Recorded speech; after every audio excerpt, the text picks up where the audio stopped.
Where have you gone, Gene?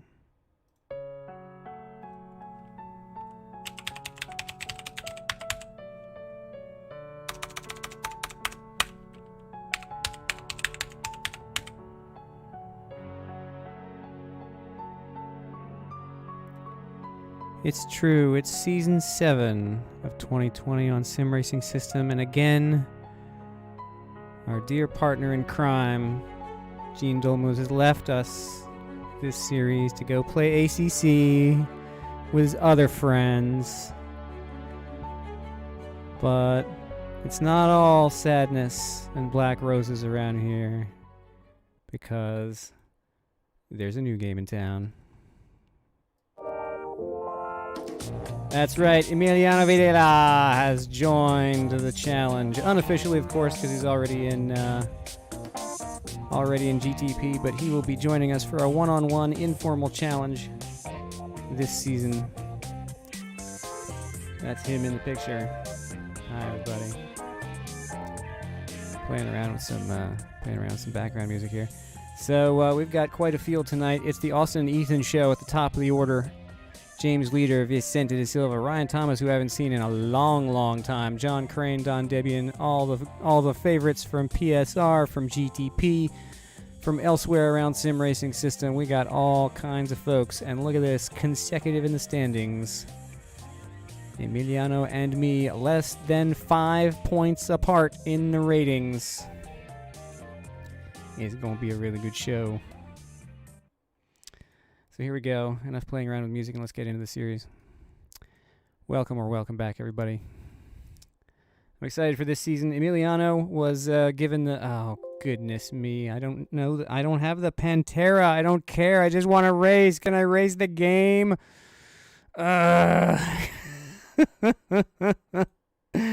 Anyway, here we go. Oh, look, a different Corvette. So... Emiliano is unofficially taking Gene's place in the Challenge Series this season. He picked the car. He picked the tracks. Fortunately, he is as much of an IMSA fanboy as I am. So we're going to be doing the C7.R, and we're starting out at, yes, that Sebring. Sorry, everybody, but it's that Sebring. It's good enough, darn it, and it's legit. It's good enough for me. Note the Funsecker sound pack for this car. If you don't have it installed, you are denying yourself the pleasure of a V8 motor in your ears. Your skin has been updated. Really? Because I haven't changed anything. That's weird. Oh, yeah. Oh, that's good. That's good stuff.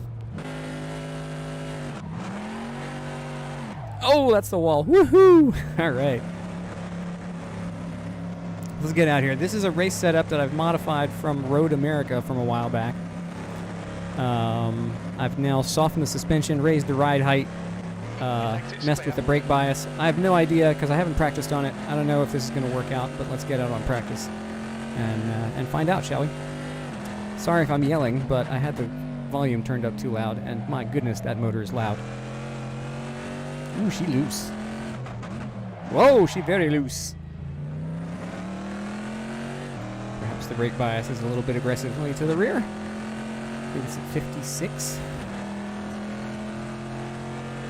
Just yeah. 2 minutes left. Maybe up to 58 would be good.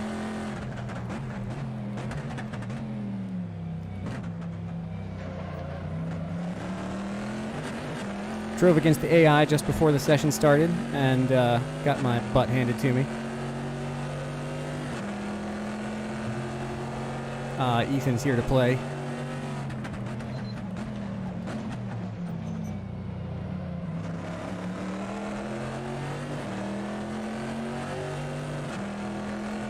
He does enjoy toying with me. Yes, I see you.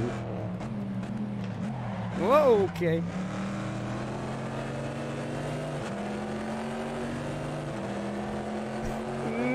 Doink. Hi.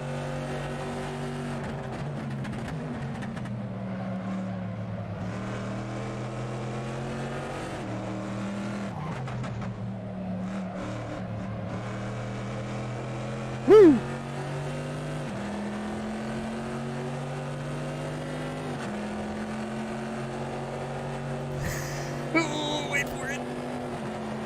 There it is.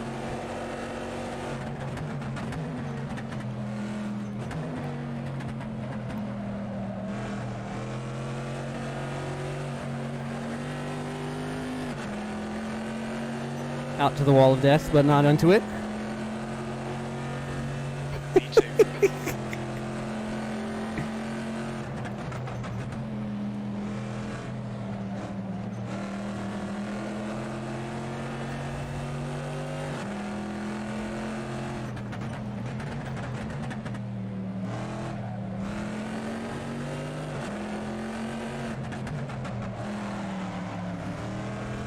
Oh!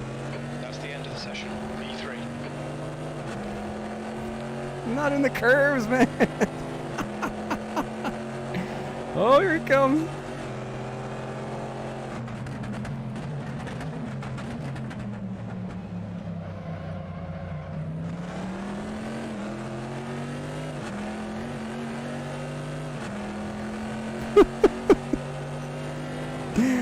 Oh, dear.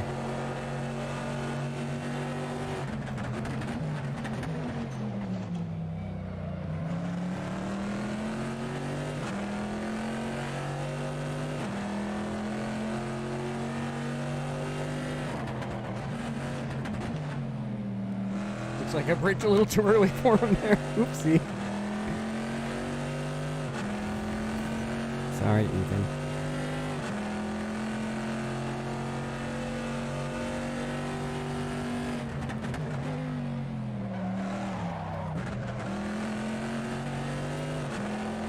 Whoa, it's loose. Car right, clear right.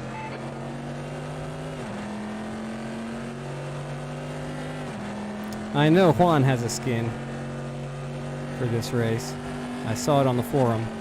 I hope it's downloading.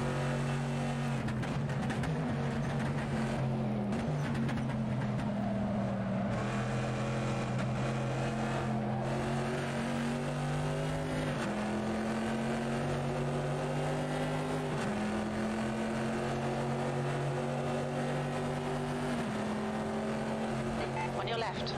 Left side, clear left. Bye-bye. Oh, he held it. Wow. Well done.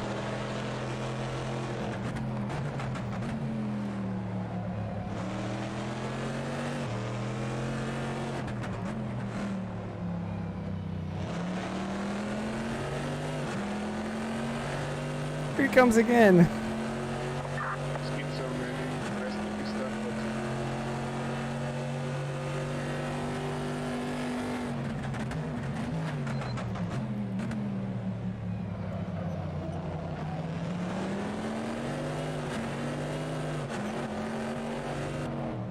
Oh.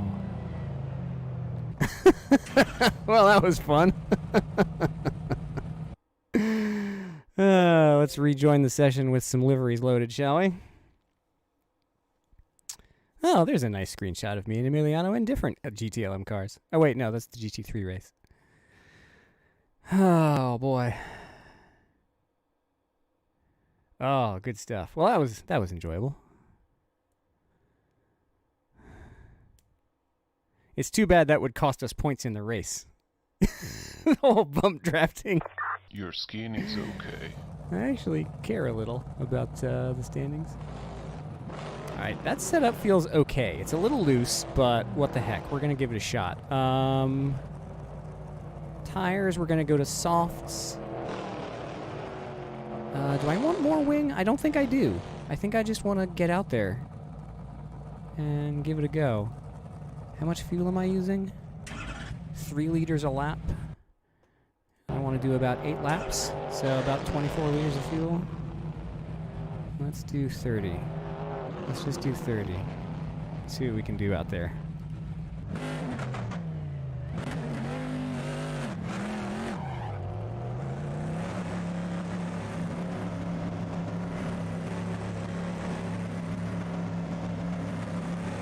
Chugga-da, chugga-da, chugga-da, chugga-da, chugga-da, chugga-da. There is a mandatory pit stop. Fuel is normal, but tires are degrading at 50% faster. All right, Pasha, we've got 18 minutes to settle up.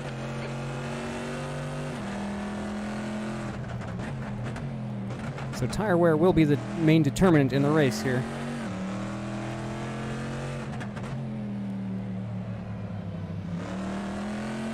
And it opens up a wide variety of strategies. Yellow flag, caution.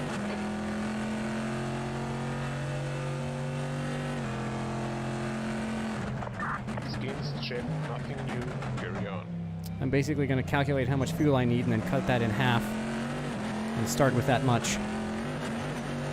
And then see where tire wear is. A lot of people on super softs right now.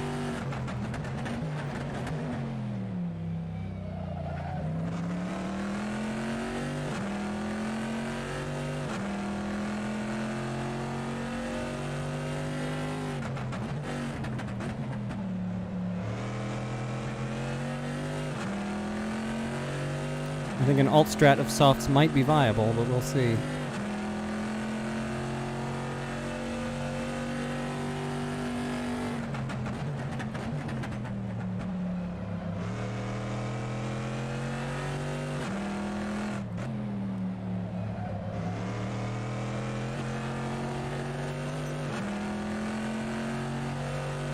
Just trying to deal with the bumps here.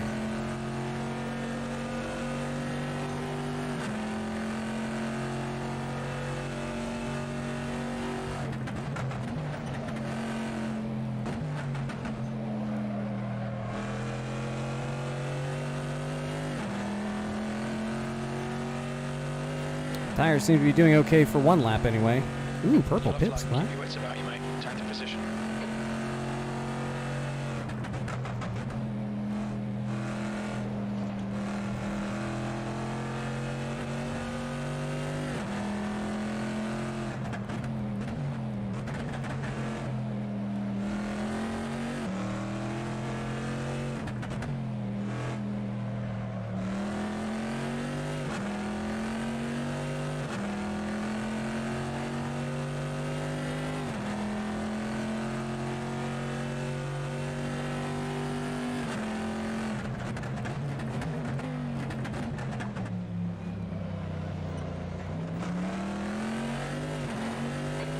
Just done a 209.74.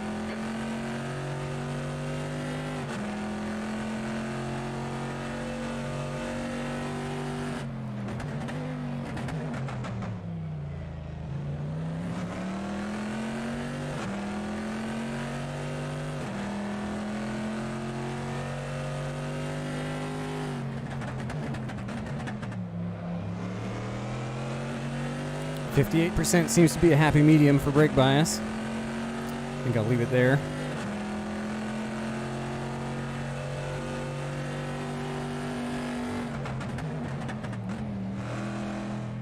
Sector 2 time is okay.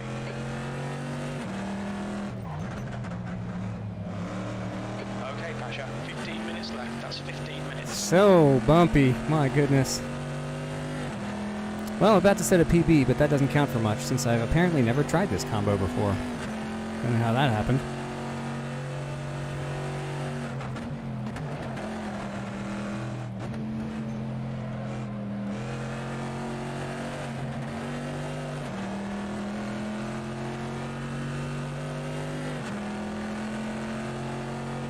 Yellow flag. P5. Did not expect Sector 3 time P5. is fast.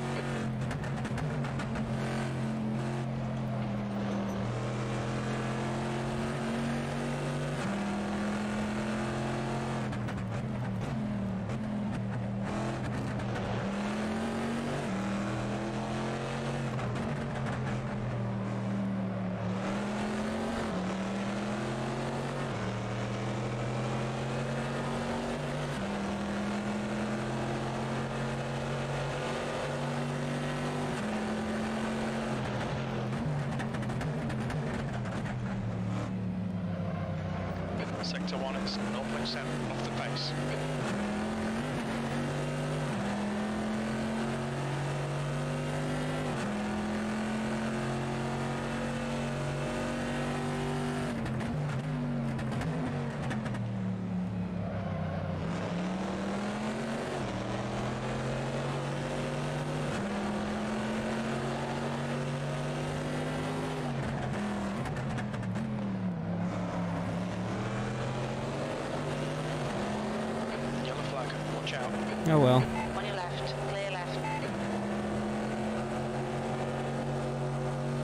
Really gonna be that guy? Yep, he's really gonna be that guy. Unbelievable.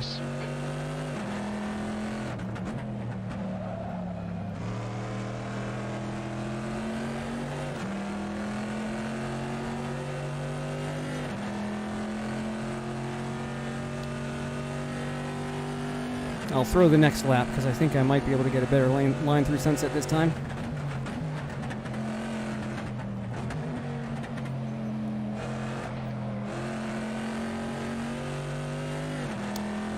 Almost. Oh, and he's going to back off now. How nice. Oh, and I'm 11th. Well, Sector 3 times quick. that's more like what I expected.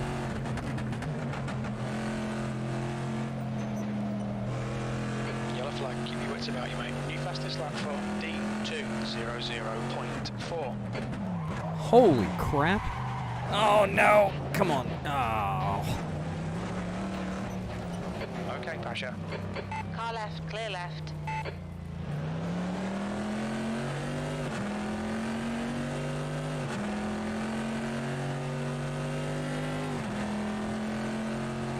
These softs aren't doing too bad.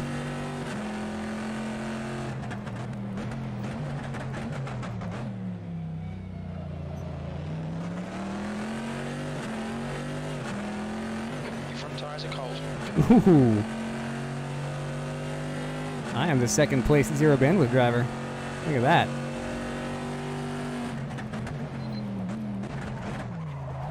That's not the gear I wanted.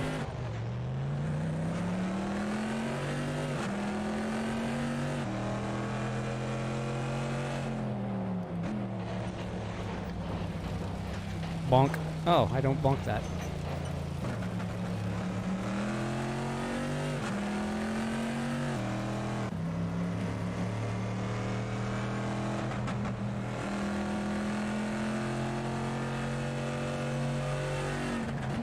The guy ahead's lap time is 204.01. That's not the line, Anthony.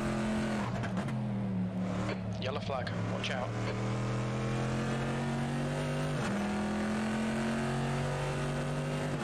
Right side, clear right.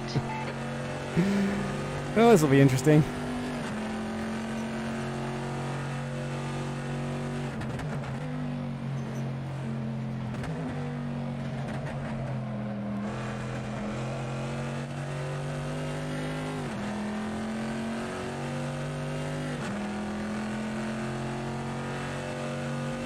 V12.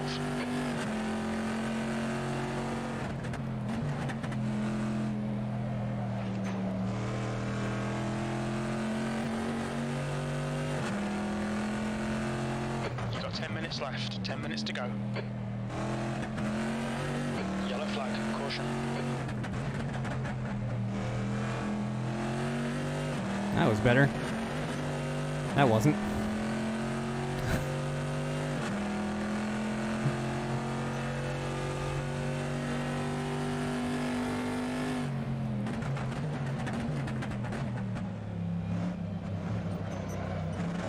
Sector 1 is 1.8 seconds off the pace.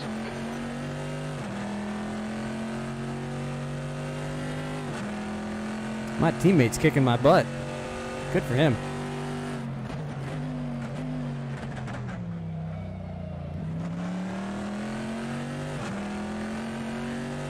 No team orders here, man.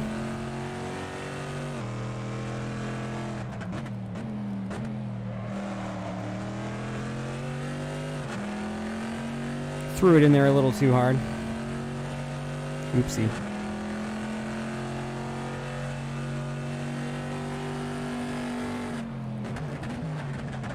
Sector 2 is 1.2 off the pace.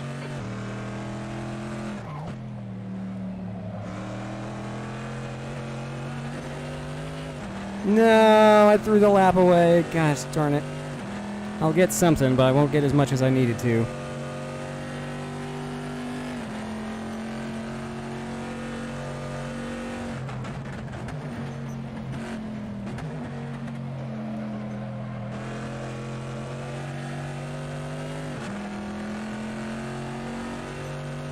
Made it up in Sunset, though. That's nice.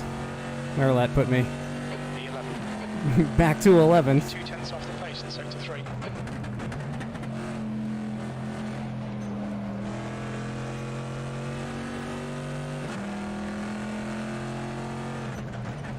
guy in front has just done a 203.39. Oh man, it just breaks loose there. Oh jeez, I better get out of the way. Track limits there.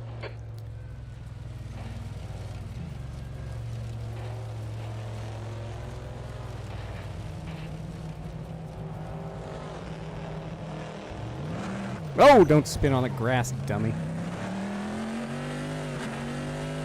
Let's try this again.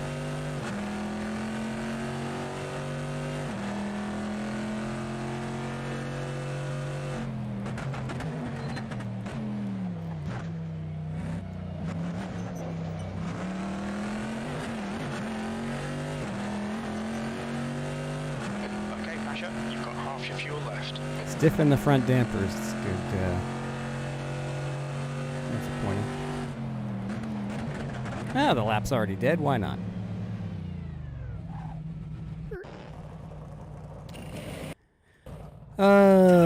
Dampers.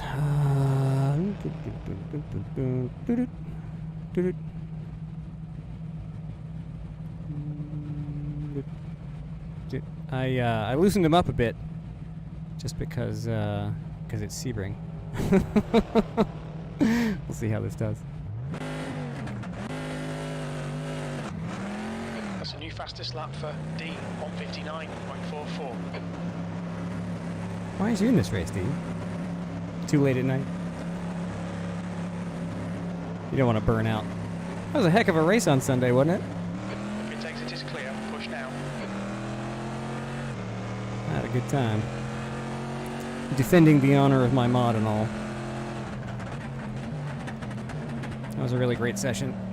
On your right, clear right. Nice to get together with a bunch of people you know. Of course, that's what this time slot is turning into. Is a American Time Zone Friends Club.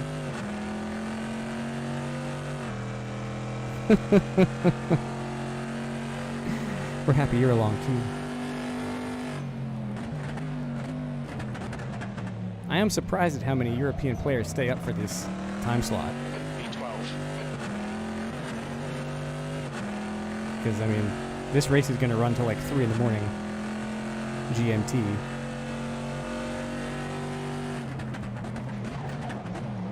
Ooh, he's dancy now.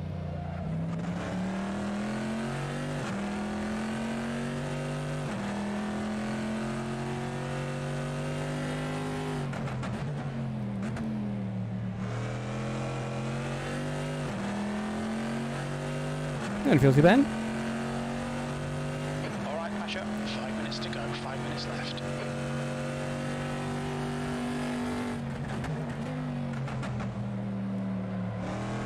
I think most of my problem is just me overdriving the car. Oh, jeez. That bump, man. It's like inches tall.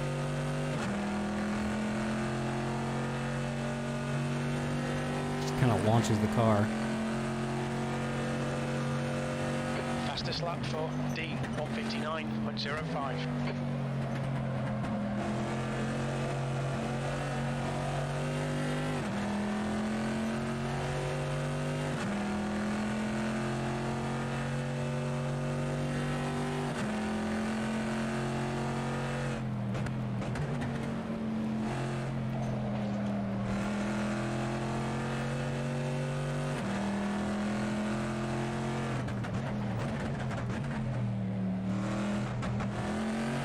There we go.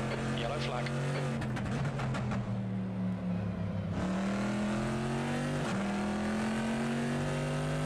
I got that turn right once, and I'm just not going to get it back because it was a fluke. I need to learn how to do that on purpose.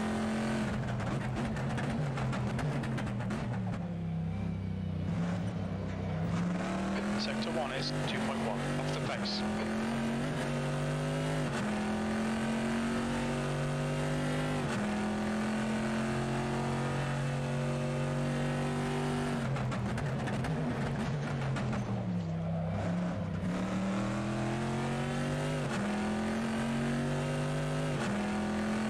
Thanks for the tip, Steve. That actually seems to have helped a lot.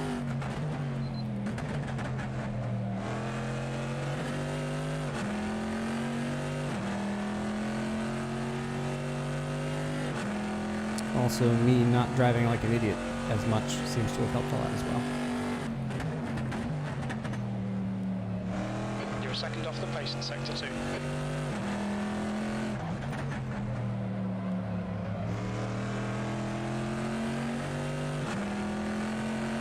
Can't believe they're breaking 2 minutes. That's obscene.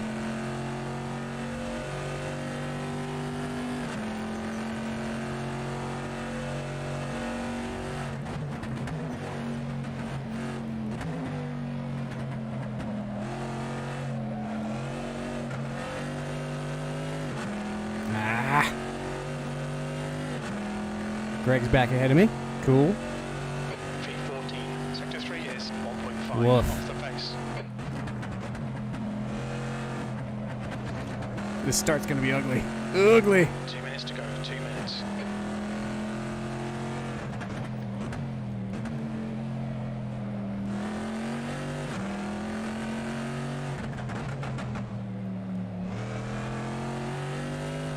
There we go. Almost did it right there. And looked up at the Delta and almost drove off the track.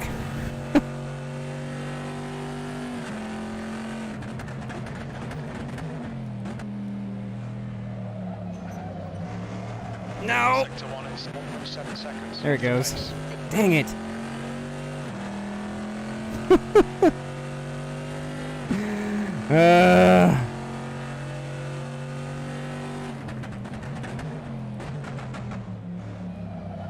I'm reminded of one of the notes on Chris Hayes' setup guide, Yellow flag, keep your wits about you. which is picnic. Problem in chair, not in car.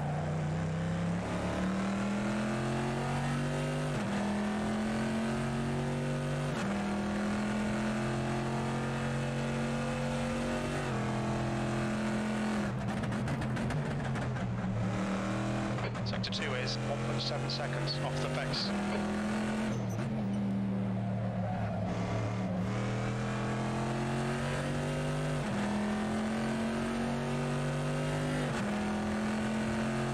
We're gaining almost 2/10 down the back straight here, but it's not enough.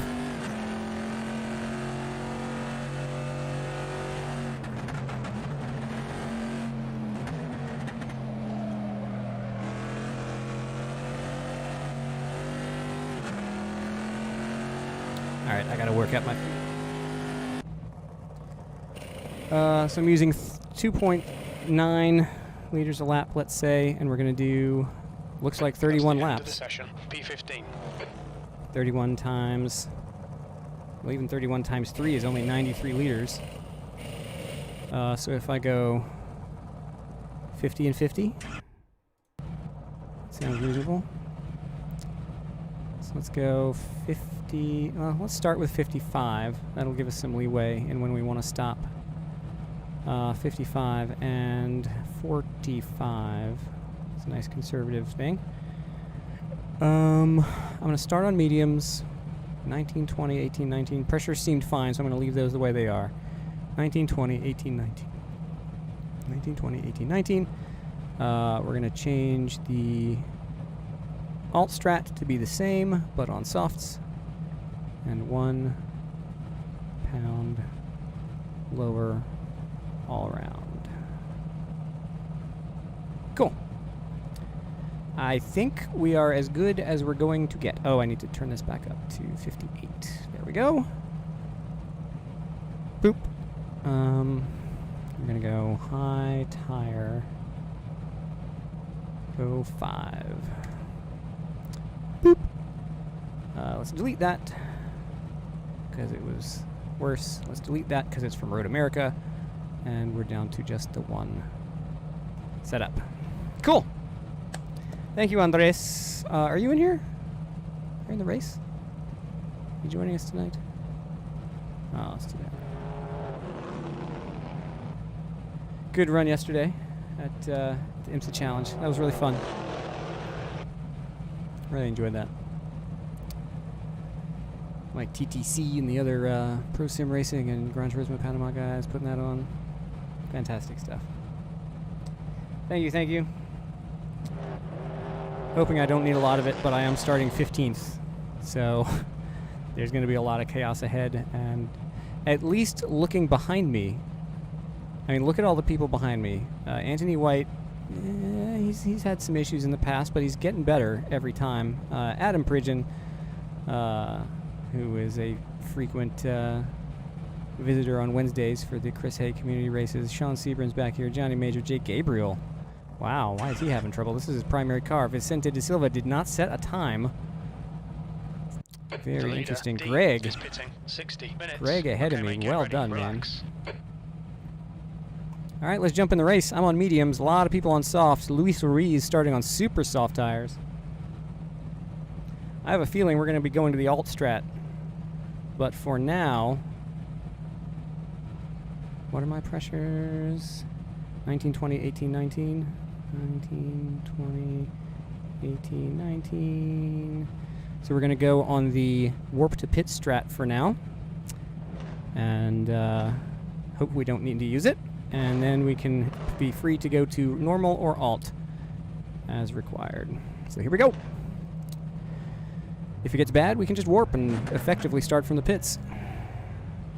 Thank you, James. Same to you. Got my teammate in front of me. Well done, Greg. Green, let's go, let's go. Right side. Clear right. Ruiz is now leading. Left side. Hold your line, on your right. Clear right. Car right. Clear right. Uh-oh. Uh-oh! You're in the middle. Oh, Greg, come on now. Clear left, on your right. Can't buy luck in this series.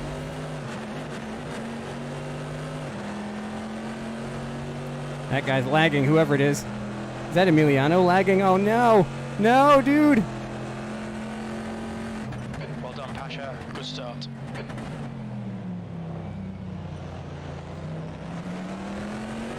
And now he's behind me. Oh, Emmy. Somebody buy this man some internet.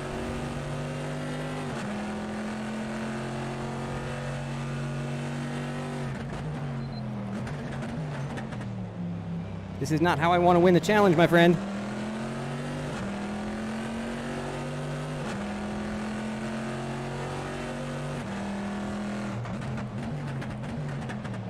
I don't know if he's trying to stream the race as well. Yep, there he goes. He's just gone poof.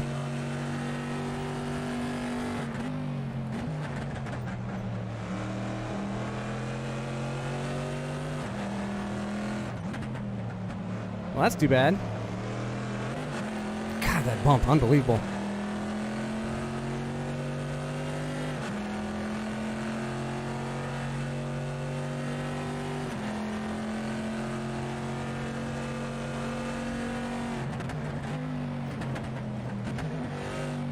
I have no idea what place I'm in. That was just chaos.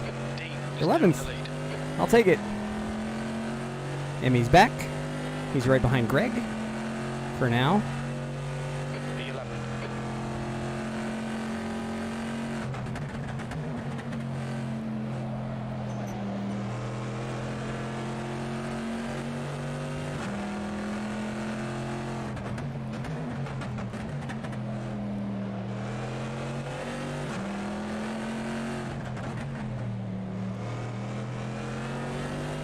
Oh, I finally did that corner right again. How about that? Well, it looks like we're not going to get killed on lap 1. That's good. I'll go back to standard strat for now. What a move! Ryan Thomas on Adam Pridgeon there. Going door to door.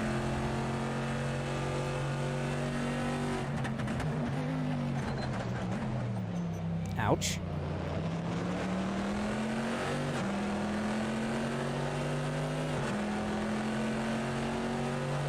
Yellow flag.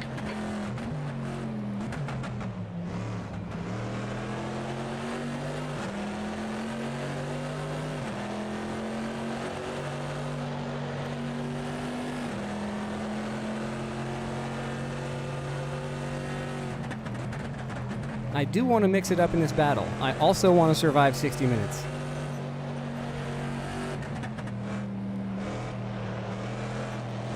God, that bump. Ridiculous. Just launches you. Can't believe I'm P11 after all that. I will take it and try to hold on to it for dear life.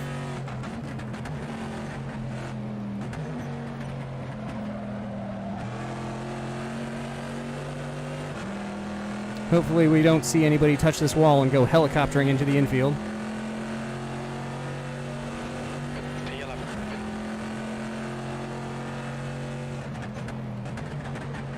Adam, the inside. Slides on through for the place. Yellow flag, watch out. Oh, somebody's dead.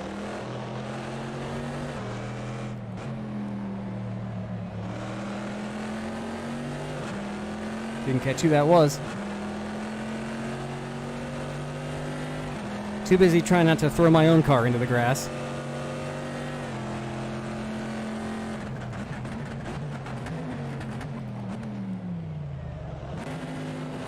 I actually went to neutral. Alright, not productive. Hello, Vicente. Buenos dias. Actually, buenos noches.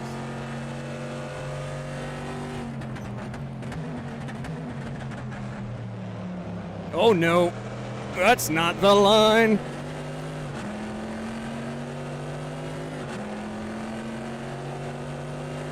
Don't be distracted, defend your position.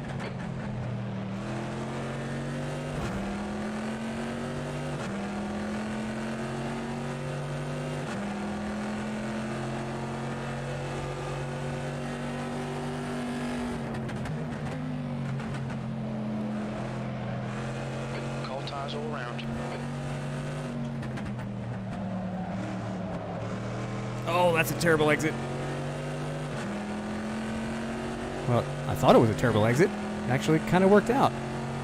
Okay. New fastest lap for D159.64. Unless the one on my fast lap was even worse.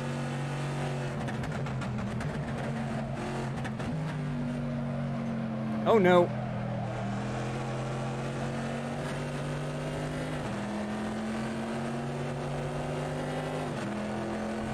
Don't bump back me, man. The points count now. Car right. Still there. Still there. No! Right. Oh, God! I wasn't trying to block you. I just lost the car, dude.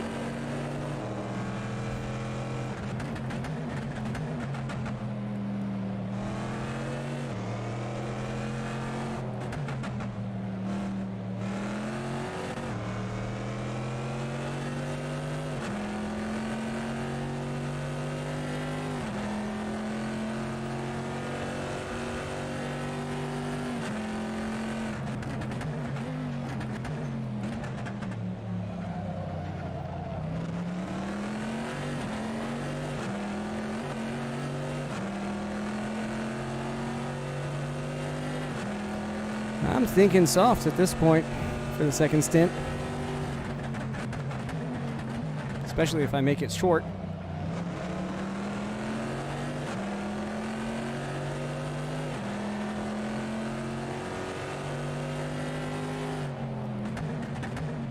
Oh no!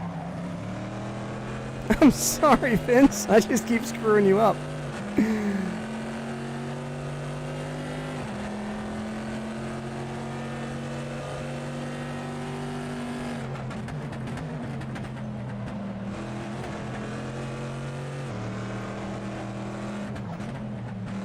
Pit window opens in 2 minutes.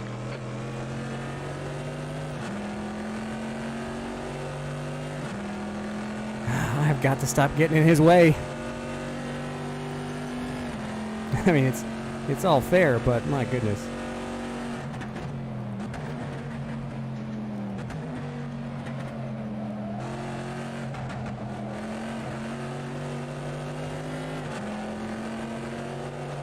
Another terrible exit from Sunset. Right side. Hold your line. Hold your line. Hold your line. No, no. Still there. Stay right. Oh, Pasha. Come on, mate. Defend your position. Nah, I gotta give that to him. Oh, God, he's going to go wide.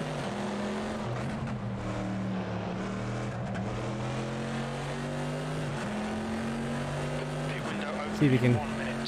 See if you can Harry Thomas up here.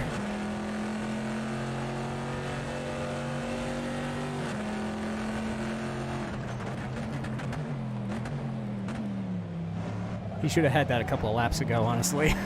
I just got in his way. The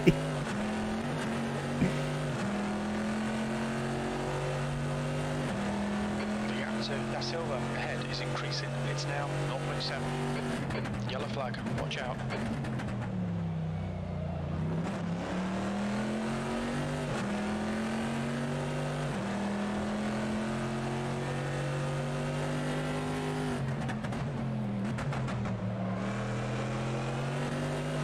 Nice little four-wheel drift there.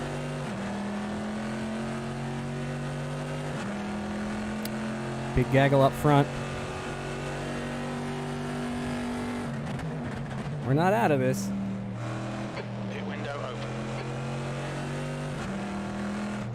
We've seen a bit of wear all round. Really? Oh, Emiliano is out. No. Oh. The heartbreak continues.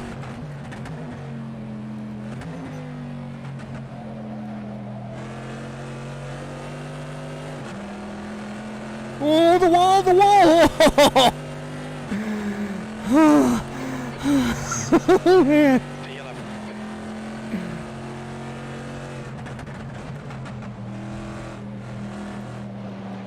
Turn the wheel, dummy. Makes the car go.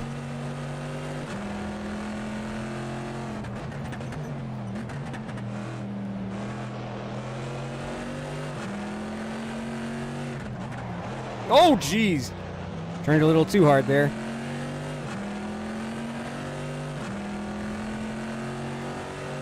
Also trying not to run up Vince's tailpipe as he goes for the position up here on Ryan Thomas.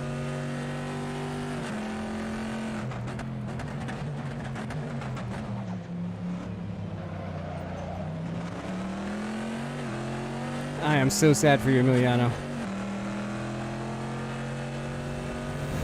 But you were warping all over the place, even on the very first lap.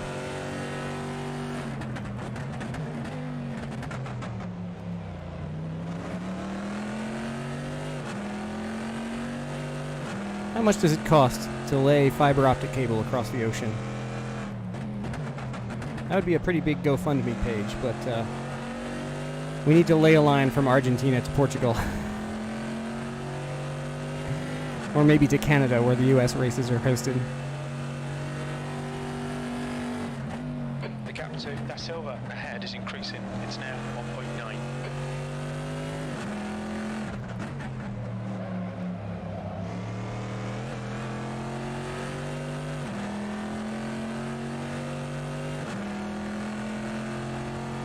Ah. Well, you know what? Mechanical failure is just as much a part of sim racing. It's weird. I've seen it so many times. I've been subject to it a few times where real world mechanical failure takes you out of an imaginary race. Ah. Oh, this is getting spicy. Vince around the outside.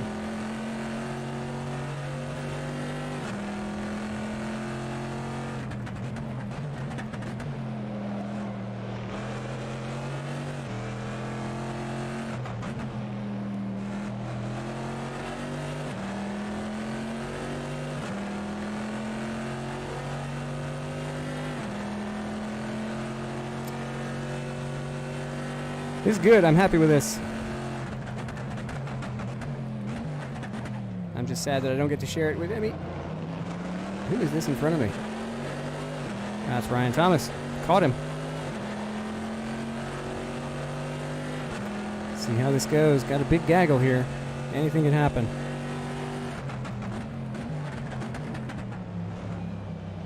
Oh, that's the curb. That's not one you can run over.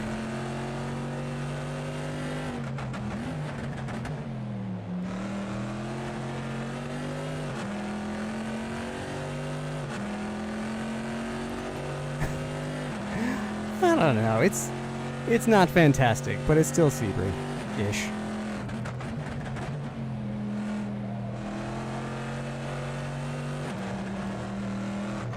And if somebody else would take the time to make a legitimate one instead of ripping it out of other games, then we'd have a better one. But everybody else who's made a Sebring track has been ripping it out of another video game. What do you want? Oh, Adam's out. Why is Adam out?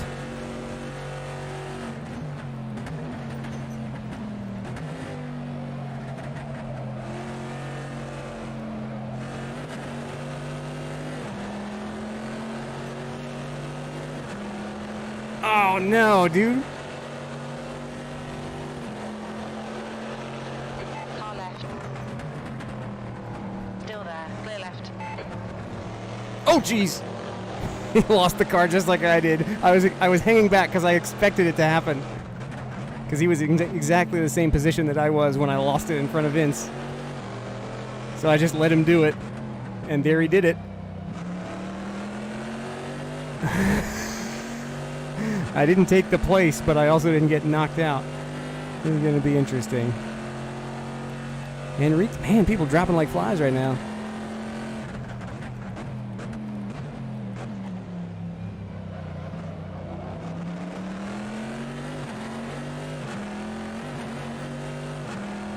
Uh-oh.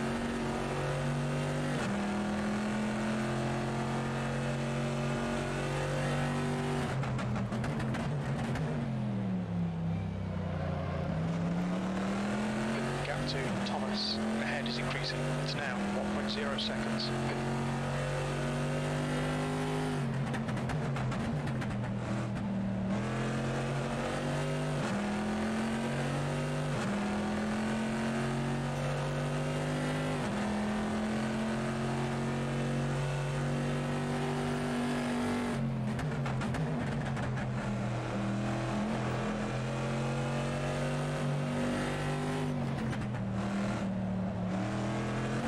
No, that's not the line.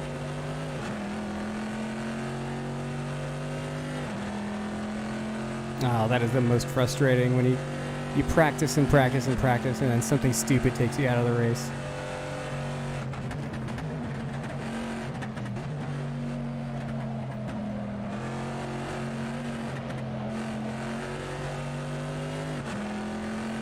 It's one of the things that had me so wound up on Saturday. Spent all the time trying to pick a car and get ACC set up to stream and all that other stuff. The car in front of us is Thomas. Qualified P2 in class. And I got punted on 3 separate occasions. The third time I was already, oh geez, laps down.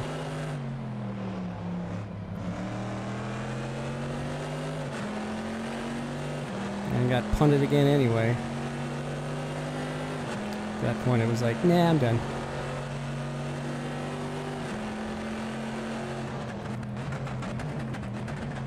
I mean, I signed up for a fun run race, but I also didn't sign up to be a punching bag. That's no fun at all.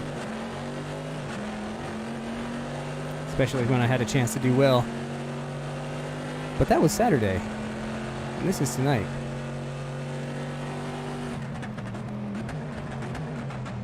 And so, oh geez, a little screen jump there.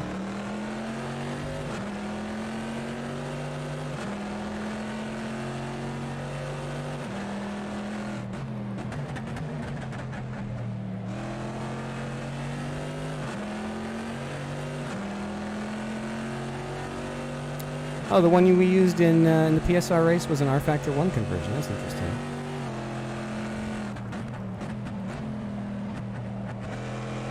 So why aren't we using it? Where did it come from in R Factor 1, though? Like, was the R Factor 1 mod a rip? I mean, that's reaching back a ways. At some point, you're like, you're just looking for a reason. Left side. Clear left. Did he just give that to me? Because that seems too easy. Oh, he's going for the cutback, and he might get it. On your right. Hold He your line. did. On Wow. your right. That was well done by him. Not so well done by me. E9.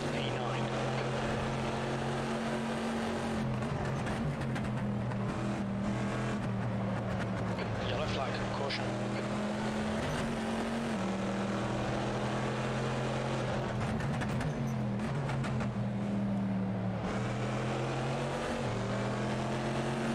This is a good little fight here.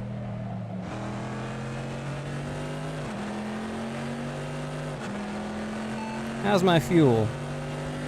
We think about 21 minutes of fuel remaining. 2.8 litres per lap. We'll need to add 31 litres to get to the end.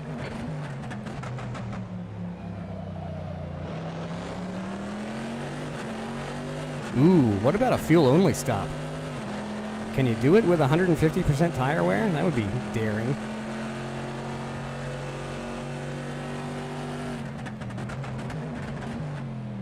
They're cold, but they're getting pretty worn.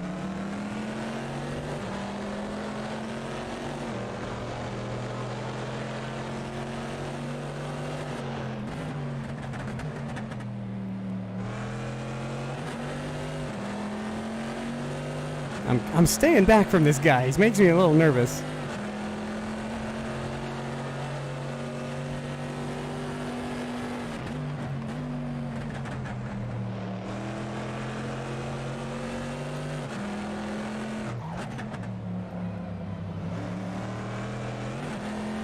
That's half fuel. You've used half your fuel. Yeah. Same could be said of me, so I'm not going to throw stones here.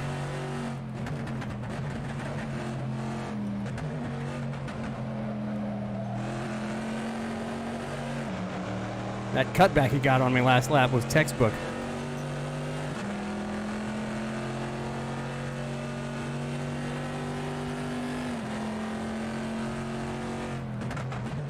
The guy in front is Thomas. Oh no! Woo-hoo-hoo! Dorifto.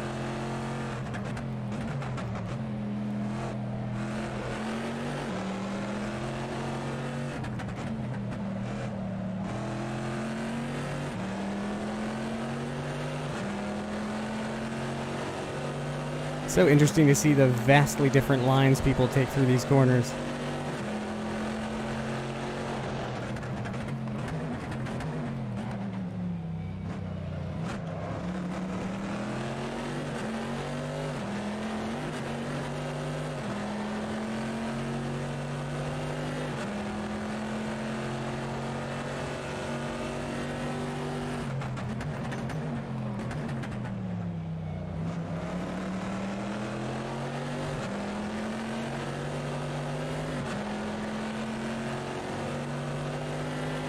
The leader is pitting now.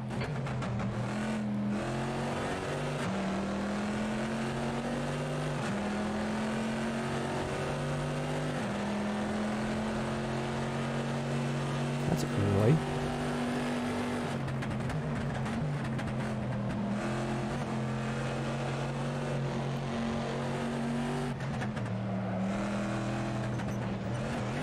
Jeez! Oh no! The captain, Well, Thomas, ahead is now so much for that 0.0 chase. seconds. Oh man, I just got launched into the air.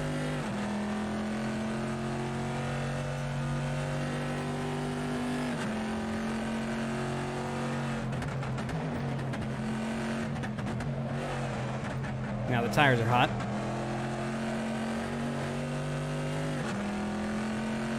Wow, that was scary. It just hit that bump and 8th place.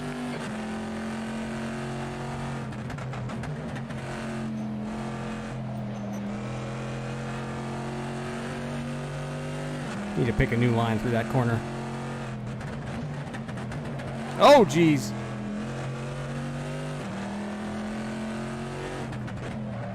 Oh, goodness me. Thursday Night Thunder line through the first sector here.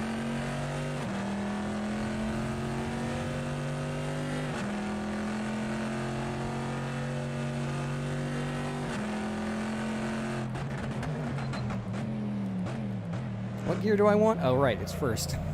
I forgot. My first and second are too close. Need to mess with the gear ratios a little bit.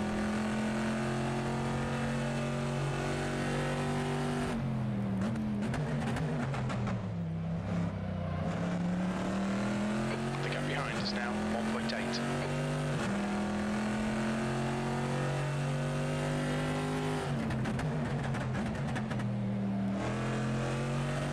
Ooh, just that drift around the corner. That was awesome. Brake bias forward. Yeah, maybe.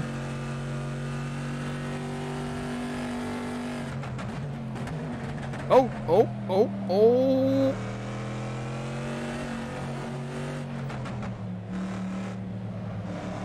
Oh, what am I doing?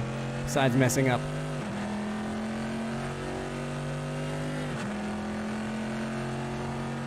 See if I can do this without locking up the fronts. That was my problem in practice.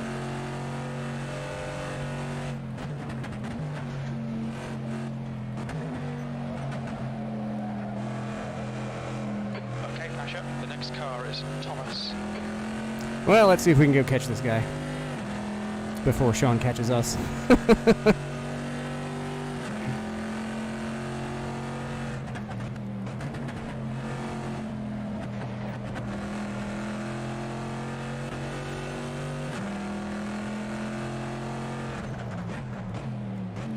A fuel-only strategy would be crazy, wouldn't it? Or would it? Oh, a staying on the track strategy would be great.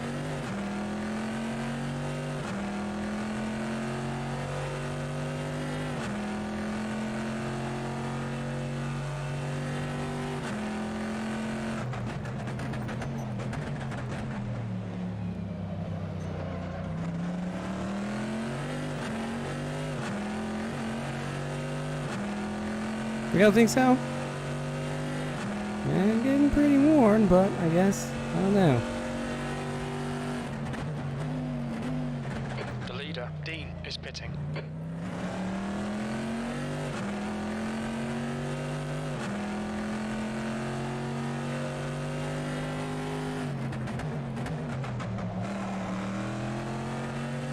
If I had been on softs, I would have had to change, but now that I'm on mediums, if I stay on these same tires, they're gonna be hurting by the end of the race, though.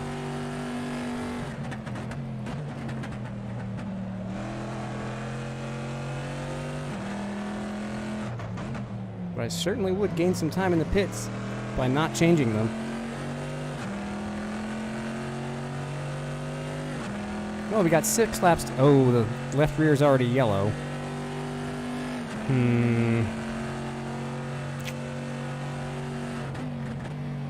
If I could stop sliding all over the place, it'd do me a lot of good.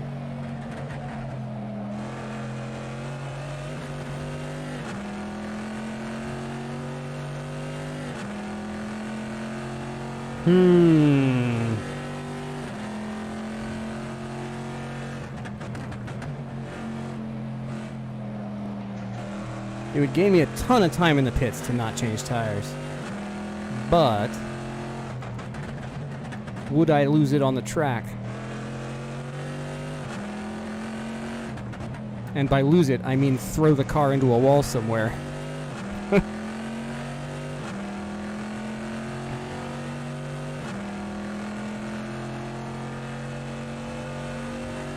it's 150%. It's 150% tires, 100% fuel. Gap to Thomas in front is now 3.2. It's a weird setup, I know, but intentionally made it weird to make people think about strategies. And I didn't even really entertain the no tire change because tires are the thing that's wearing faster. But I don't know. Having started on mediums, will they last the hour? Which is really like trying to race them for an hour and a half.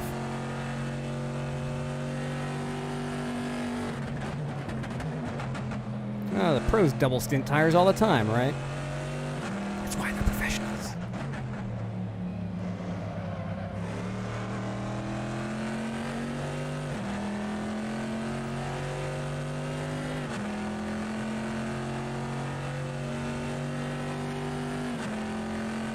I mean, I'm willing to try something crazy.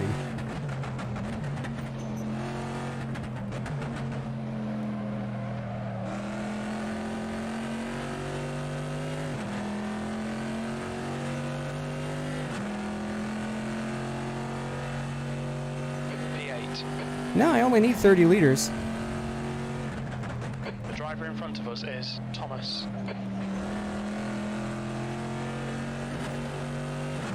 So it's not a splash and go, but it's not going to take a lot of time.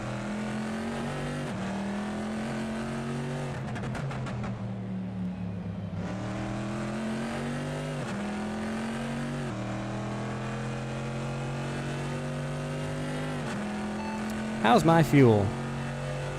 We estimate 10 minutes of fuel remaining. 2.8 litres per lap. We'll need to add 31 litres to get to the end. Alright, Pasha, we're at the halfway point. You're reeling Thomas in. The gap is 2.8 seconds. Those rear tires, though. I don't know.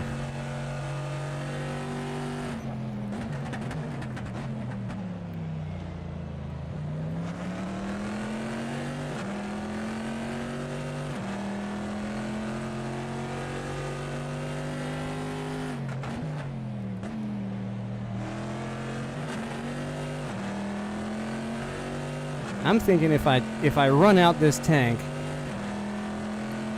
and then switch to softs, I'll gain a bunch of time. But it still won't be more time than I would gain if I just don't take tires at all. Yellow flag, watch out. Ooh, this fight's getting spicy. Suddenly they're within striking distance.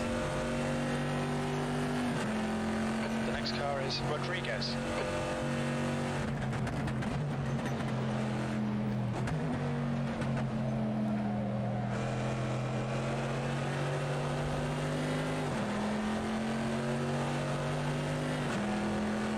Sean has pitted.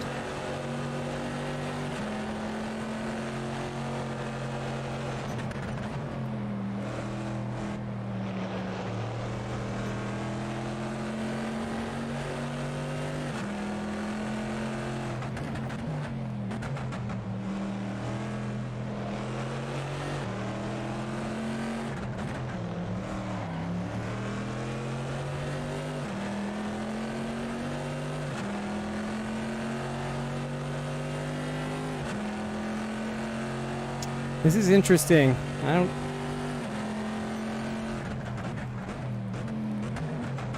You've got significant tyre wear all around. Yeah, I know. Oh. Now got 3 yellow tires. Choices.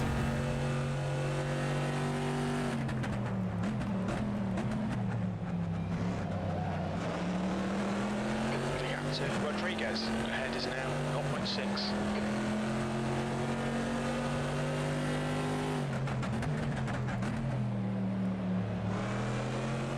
On your left. Clear left. I feel like I was given that position.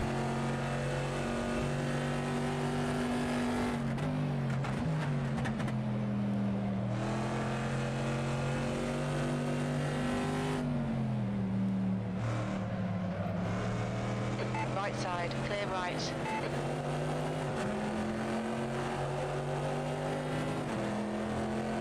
Don't hit me, dude. We're going on a straight. Right side. Hold your line. Clear right. Okay, Pasha. The next car is Thomas. We're wasting time, my friend. We gotta get up here. 7th position. 3 laps of fuel.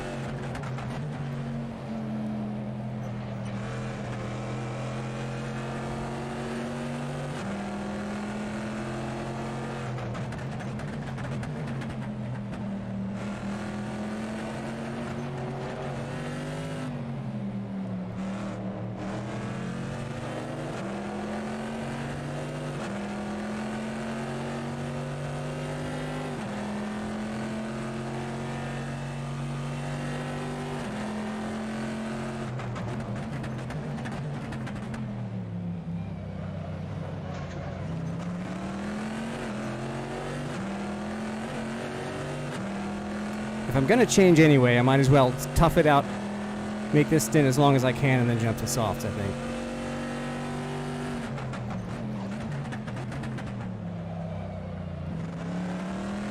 The gap to Rodriguez behind is increasing. It's now 0.7.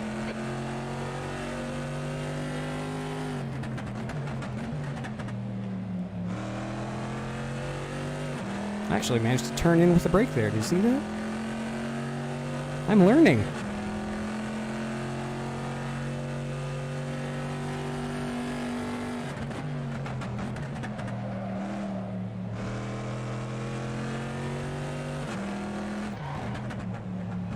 Not learning anything about this corner, though.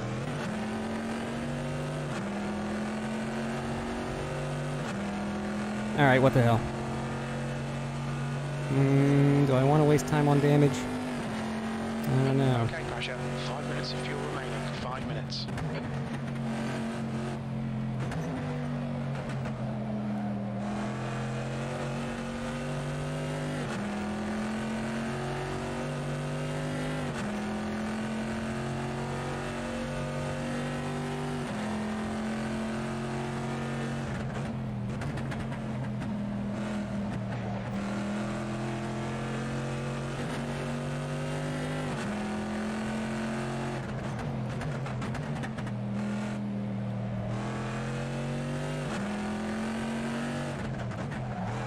Oh no!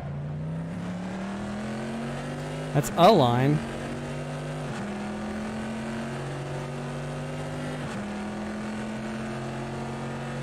This is why real drivers have crew chiefs that are not them.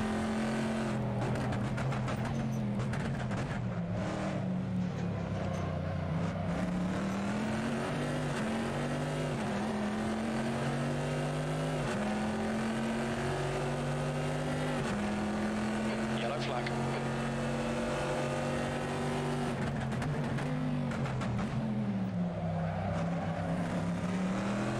Okay, Pasha. Hold your nerve. Just keep it smooth. No mistakes.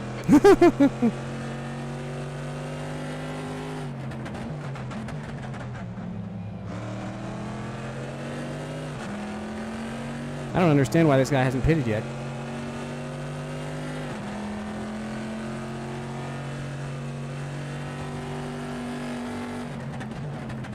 Unless he's trying to splash and go it.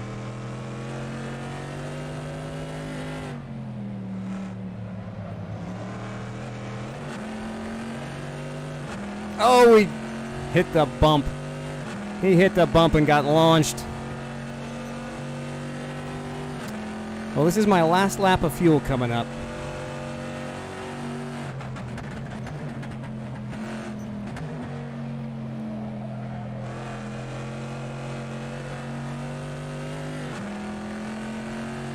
Thomas in front is pitting. I think we need to go to the alt strat. Running on fumes, mate. In this lap, box this lap. E5.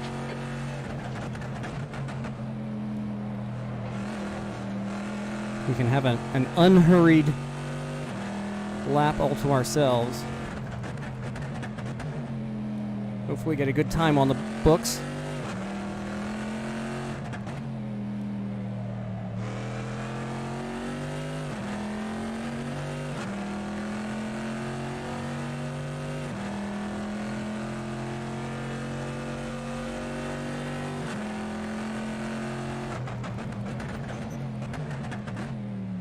Yeah, and if we're going to change tires, might as well do the damage as well.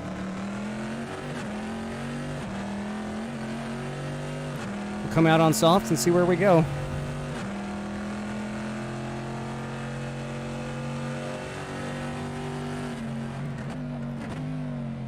Interesting screen freeze breaking for this corner. Da Silva is reeling you in. The gap's now I bet he 12 is. seconds.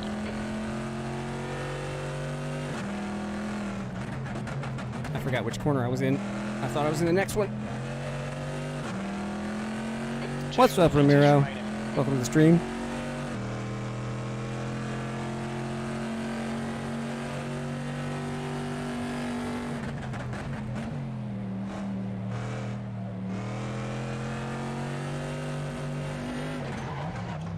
That's not the fast way through there.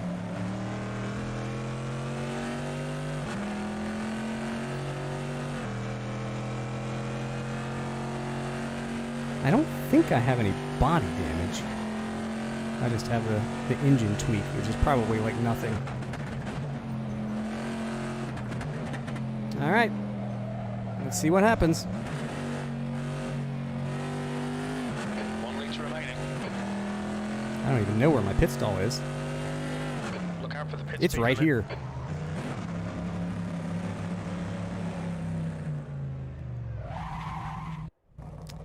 There we go, damage is done.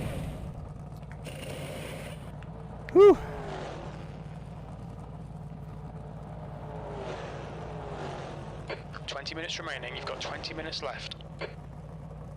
Sean's coming. Oh, I bet a lot of people didn't change.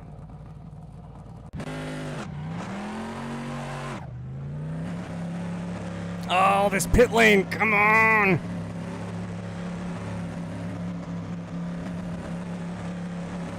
He's gonna get me. Pit exit looks clear.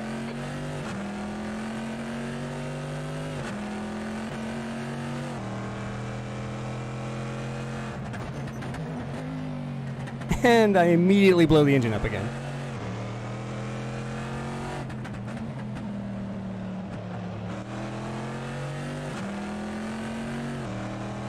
Tires are cold.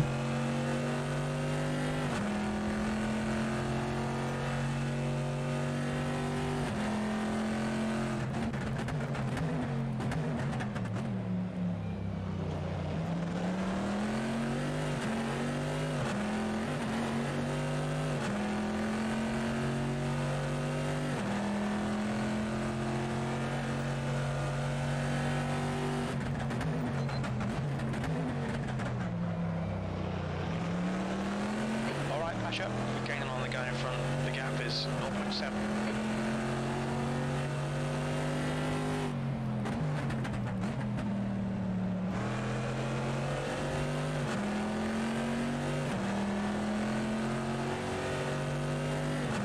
Oh, we're gonna have a battle with Sean for P9. That's cool.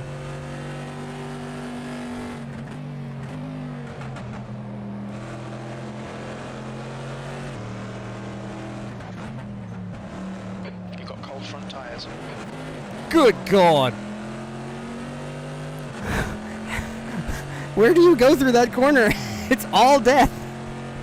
Every line through that corner is death.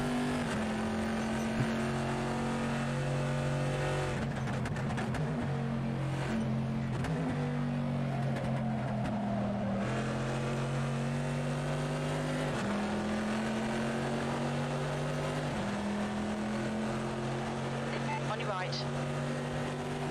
Clear right. E9. Nicely done.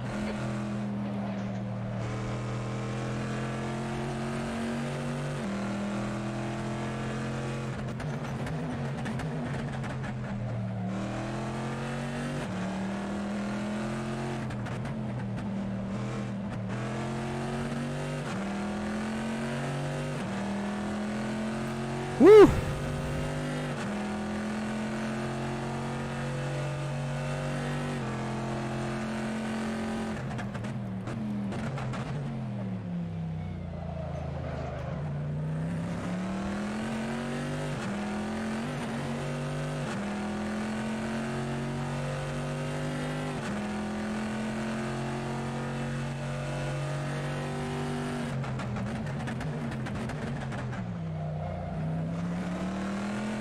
You pull it away. The gap behind is now 2.1.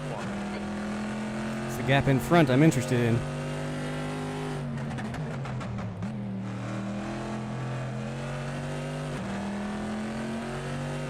Oh my, these softs make a difference. Hello.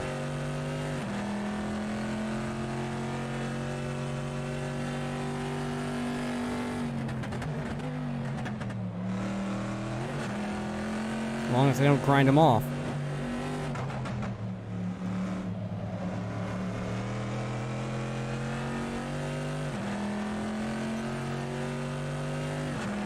I seem to have found a way to not get launched into space. Now I just need to do it faster.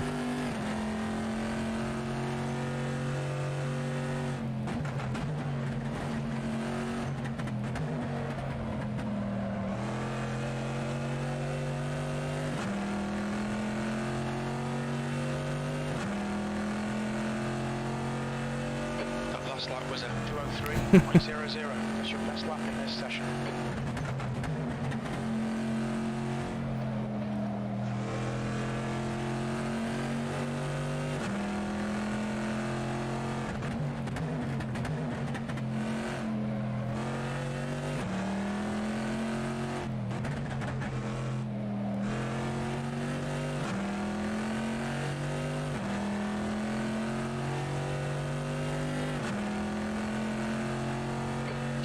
Remaining 15 minutes to go. Okay, Pasha, there'll be chances here. Let's make sure we can take them. Your tyre temps are looking good. The gap to Thomas in front is now 3.6 seconds. I'm a-coming for you, buddy.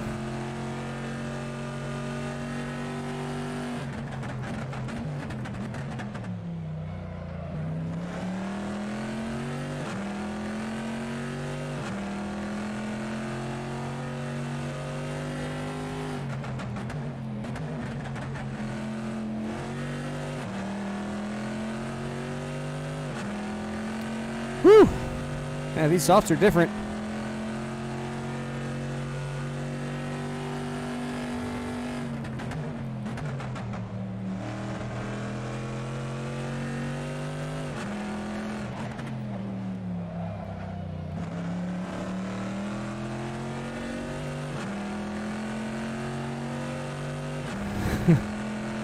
Yeah, be good. It would be good.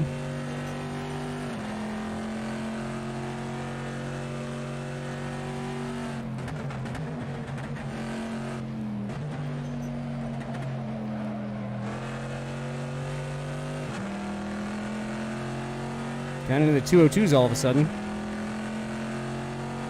Your lap time was at 2:02.32. That's your fastest lap today.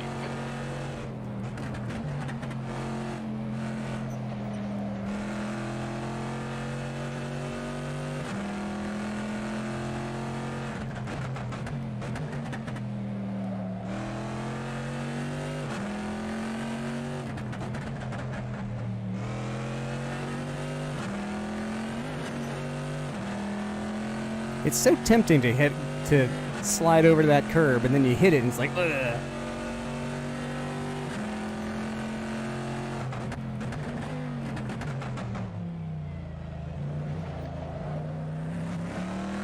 Your front tyres are cold.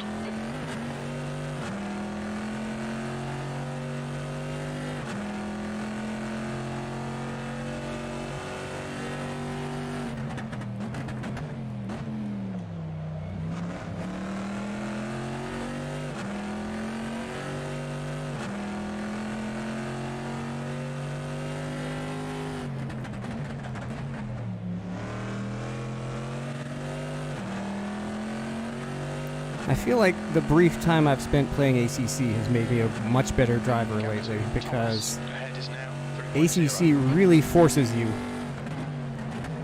to brake early and often for the corners and not try to force it through, and actually, you know, slow down enough to get through the corner instead of yeeting it in and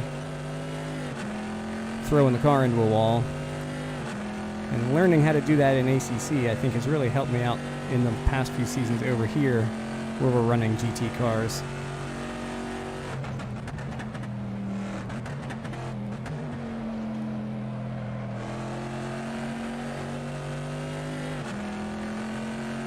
Because I have a real chronic problem with trying to carry too much speed into the corner and then having to give it all up, Behind is increasing.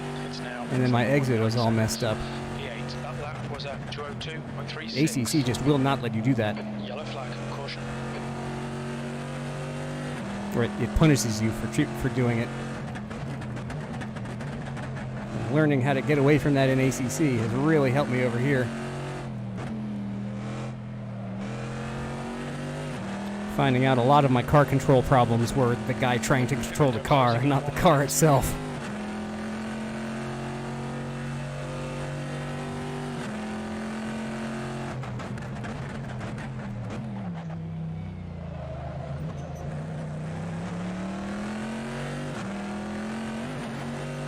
It's going to be a good chase for the last 10 minutes here. I am whittling away at the interval to Thomas.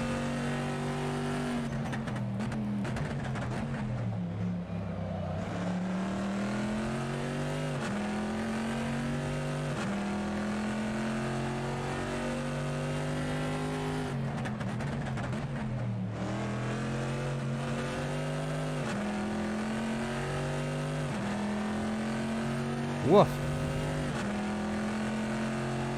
Getting warm in here.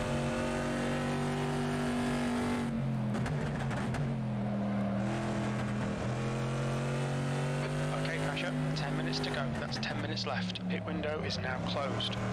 Yes, I finally found the line through the corner. Could have a 201 here.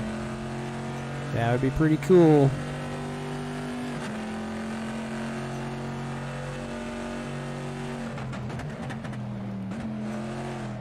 Oh no!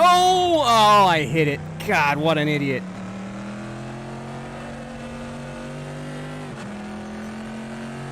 What an idiot. Ah!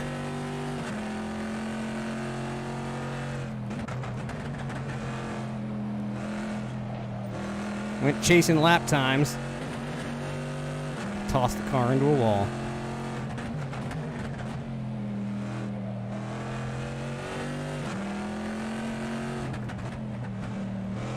I can learn better driving techniques, but I can't teach stupid out of my head.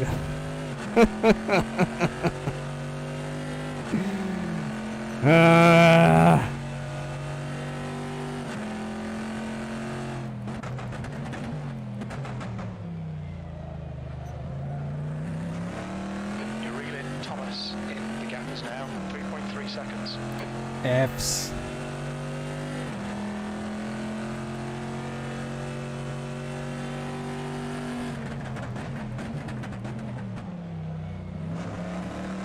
But like I always say, at least it was me messing up and not somebody hitting me. I know exactly what I did wrong, and hopefully I won't do it again today. Oh, God! Oof! Ah! Ooh! Oh! Track's over there. Track's over there. Come on, find it again. There you go. Well, that was unproductive. Now giving up 5 seconds to Thomas in the last 2 laps. We're seeing minor wear all around. But, you know, it's the end of an hour-long race. Time for my brain to melt and everything to fall apart, right? Rodriguez is closing you down. Yeah, I bet he is. Down to 5.5. Focus! It's not a Focus, it's a Corvette.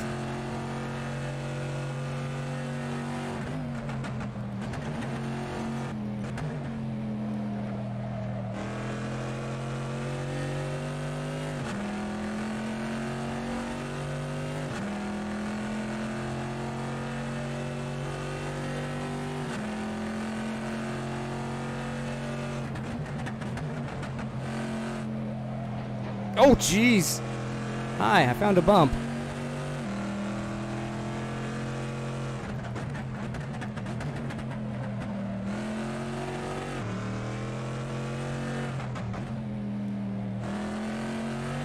Ooh, that was good. It was fun anyway. It was even a little bit faster. Burn them tires.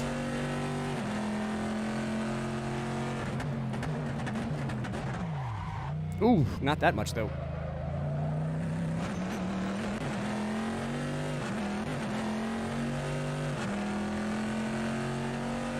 Emiliano has rejoined the race. Good for you, my friend. Stick it out.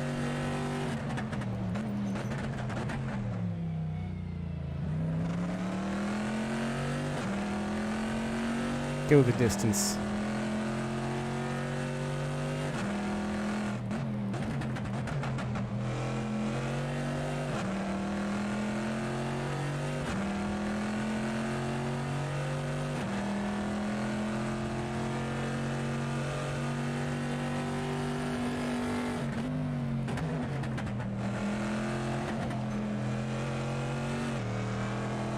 Yellow flag, keep your wits about you, mate.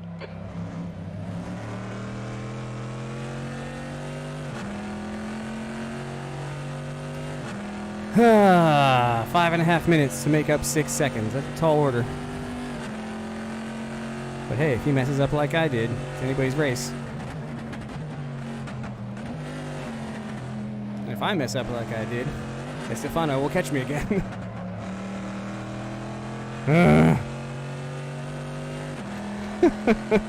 I had a chance and I blew it. Sure did.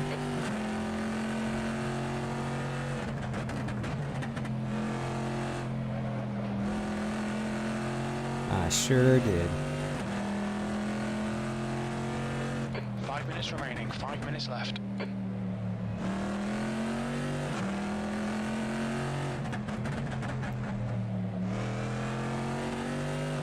See, Gene and I have more in common than you give us credit for.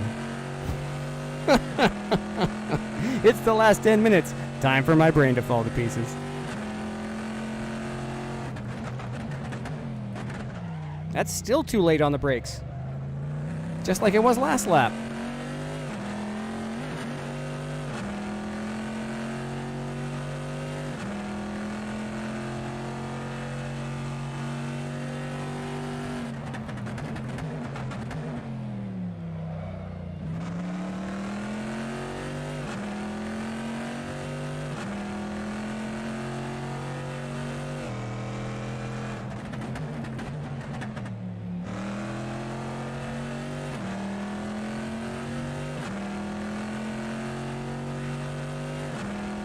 He's still so tantalizingly close in front. 6.6 seconds.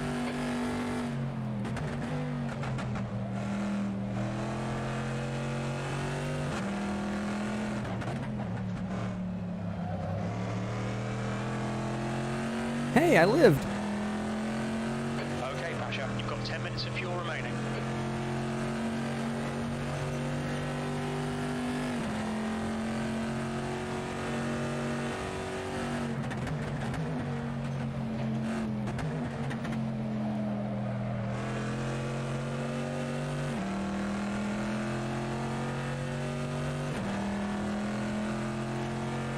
To Rodriguez behind us now. 6.7 seconds. I just want to survive the end of the race. 202.84. At this point, I just need to not screw up again. And if Thomas ahead does, I need to be there in a position to take advantage. Oh, jeez!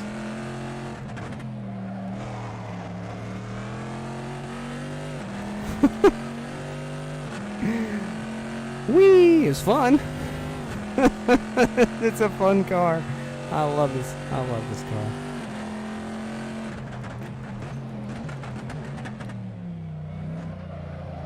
So much easier to make this corner when you don't brake too late. Still didn't make it right. But at least I didn't run through it. Oh boy, this is tough. Why are we doing another hour-long endurance series again? Next season I'm gonna do something for 20 minutes. Too many serious grown-up races for a while. 2 minutes left. 2 minutes. We've got the Pro Sim Racing versus GTP IMSA Challenge. We've got the Arcus 3 Hours of Road America coming up. We've got the KTM Crossbow is the endurance series for SRS this season, so that'll be fun.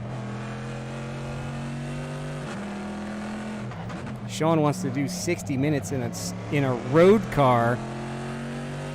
Miata ND. That's going to be nuts. We've got vintage GT3s. It's kind of a weird combination of words these days, but hey, GT3's been around a while. And the time scale of that spec, the 2008, 2009 cars are getting a little long in the tooth. Your last lap That'll time be fun was tomorrow. 3.20. I didn't look to see how long those races are. I think those are just 20 minutes.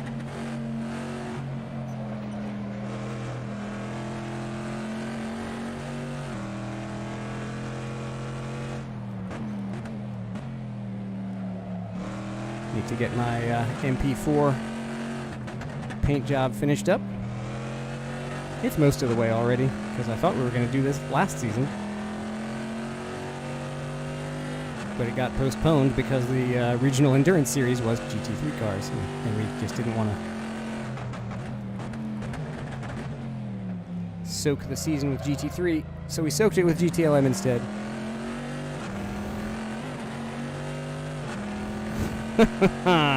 Take that.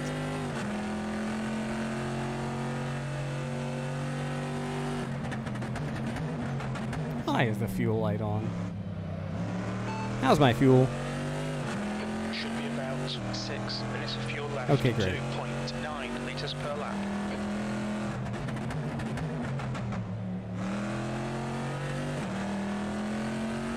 We are getting a bonus lap, though, because Ethan Dean is right behind us. He's on the final lap, so we're going to get a bonus lap this time by.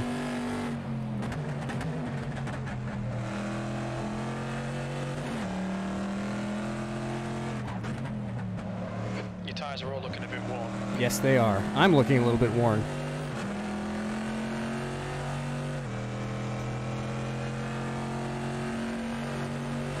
And Thomas has found some pace.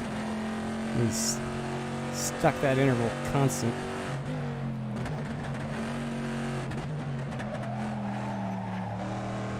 Drifto, maximum drifto. Ooh, that's an unhappy left rear tire. That was a 203.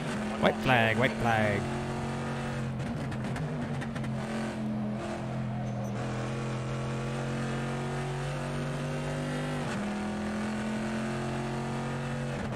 That's not the brake point. That's not the brake point. Save the car. Save the car. Everything's fine. Everything's cool. I've been warned about underwear capacity limits right now. Okay, Pasha, just cut the track.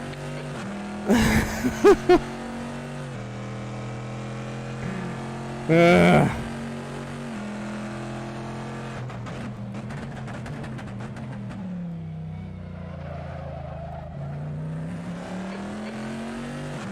5 minutes of fuel remaining. 5 minutes.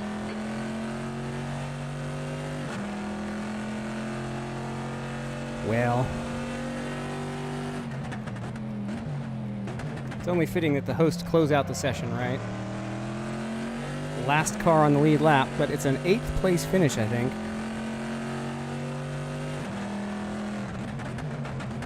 Which, if you look at the qualifying time charts, that is way better than I had any reason to expect. And if enough people leave, it'll fool CrewChief Jim into thinking I've won the race. Oh, jeez.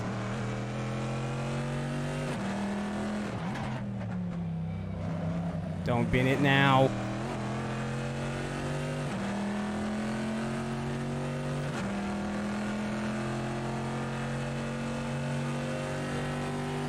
It's not a great rendition of Sebring, but it's, you know, it's Sebring.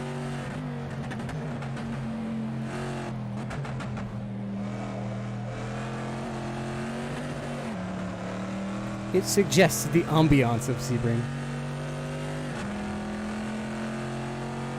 P5. Okay, it's over. Well done, Woo! mate. Finish. Actually, P8, I think. Oh, man. Bumps hard. Yeah, I got launched. I got launched going out onto the back straight. Woo!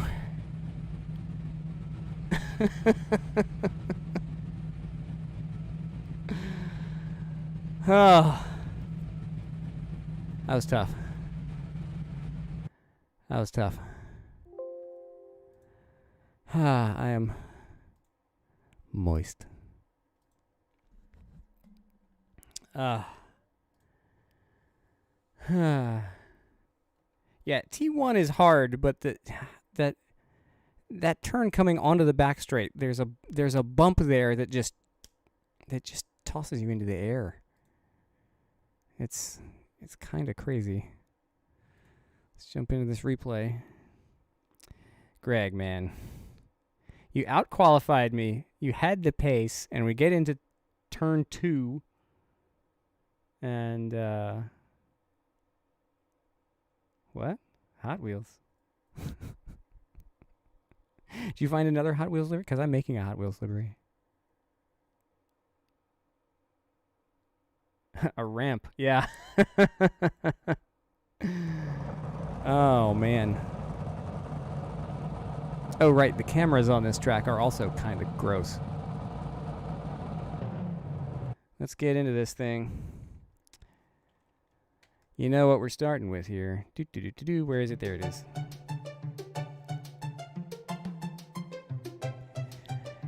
Sheback, the number 97, Zero Bandwidth Autosports C7R.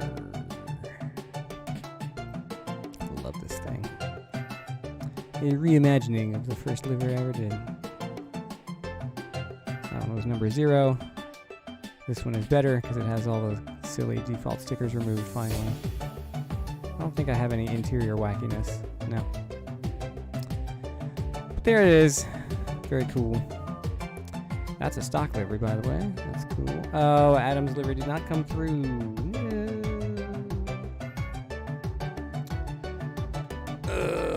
Sean Sebring. I think he's remade this. No, maybe not. I don't know. Got the Hoonigan livery. He's got the logo in the spec map. I need to learn how to do that. Trinidad and Tobago flag on the wang tips. It's got some good wheel details in there too. Cool. Kind of a random splotchy wheel thing going on. Stock 23 for Johnny Major. Jay Gabriel in the classically liveried number 67. I love the way this looks. It's like a vintage race car paint job on a modern GT car. It just works. It just works. Gorgeous. And of course, Canadian red. Stock number 41 for David Enrique. Number 12, Paul Holmes. The stock liveries that come with this car in Assetto Corsa are really neat looking. Vicente de Silva in the back. Vince, what happened to you during qualifying? Did you want to start from the back? Or did something happen to you? These liveries are just top. Very cool. I love them. They look legit. Like I would not be shocked to walk up to the grid at VIR or Sebring or whatever and see something that looked like that and be like, hey, that's cool. Oh, Ethan. My goodness. This is a good one. Oh, this is going back a ways. Wow. Is that the one where they took the class? Didn't the Earnhardts win the class that year?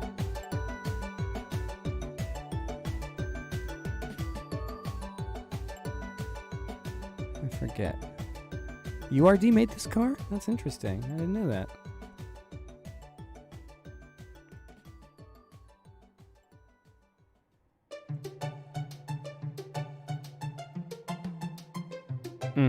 That's a good looking car. Race Quip livery for Austin Onosky.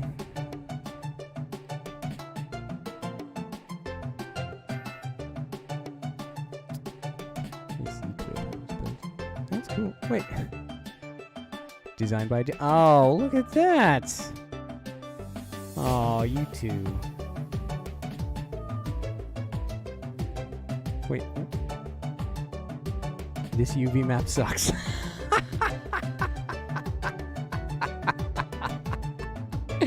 Nice. Ooh, is there a hidden Murray on this? I guess that was a half the race gone thing. That wasn't a you thing. Yeah, it's kind of crazy. The Jaggies. It looks good. It looks good at the, if you're close enough to see the jagged details of the car that you're racing with, then you're too close. So whatever. This is a stock livery, by the way. Really like it. Oh. Ugh, you can tell this was done to an old spec because it's got the Tudor United Sports Car Championship badging on it. That's 2014. James Leader in 64.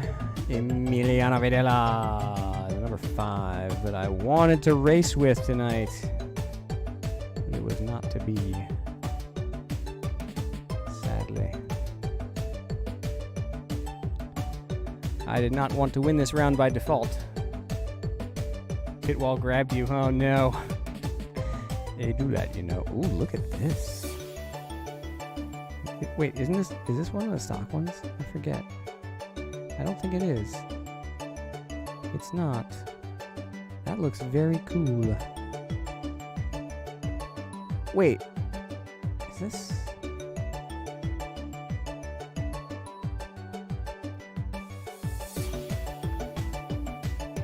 You made it today. Nice. That's very cool. If you want some templates to try and get rid of the stock badges, let me know. This Corvette brought to you by Blue. Speaking of which, Estefano Rodriguez. He's really come on the scene in keep your distance in recent seasons. I didn't recognize him last season, but he's been in all kinds of stuff now. He's pretty cool, and his liveries are all neat. I guess he's on Twitter, or maybe Instagram. What else uses @ for users? Banyan Vines Mail.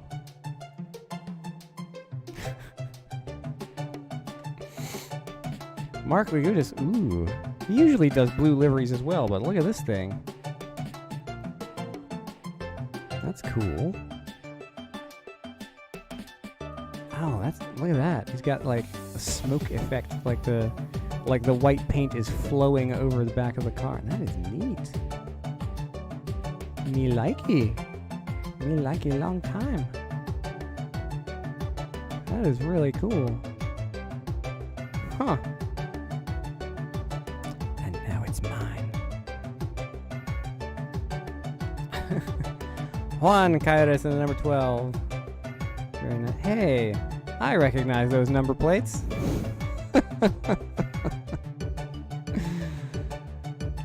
I saw this on the forum and I was looking forward to getting it tonight. That's neat. It's funny, people have all these really cool livery designs, and you see one like this that's just solid color.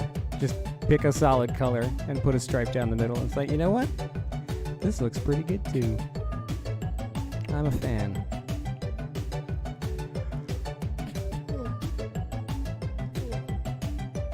Woof. Stock number 15 for Don Debian.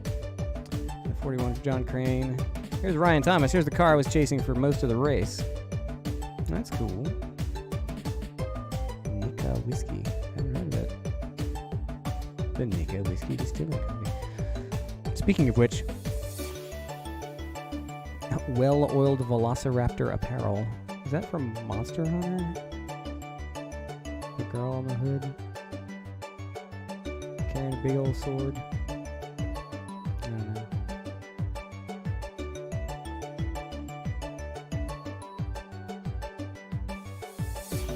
Look at the distortion of that logo on the front. My goodness.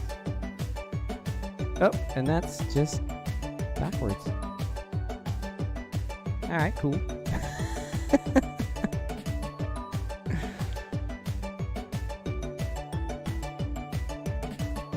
I like it. I like it. Greg Shammer, the team car, number 24. Look at how this variation looked. See, it's funny. Everybody who's asked to join my team is like, so there are 24 color variations. I take the orange, and then you can have blue or green or black. Everybody's like, black. And I'm like, huh, I wonder why. And then I make the car, and I was like, oh, that's why. It looks badass. I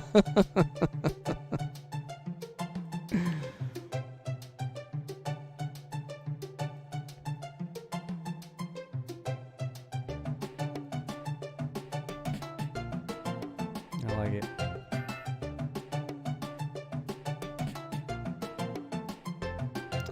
It works out. I got PSR badges on there just for kicks. 46 for Luis Ruiz, and we're finally back to me. That was a very long livery review because everybody seems to have brought a custom car out here. All right, so let's see that. Let's see that first sector.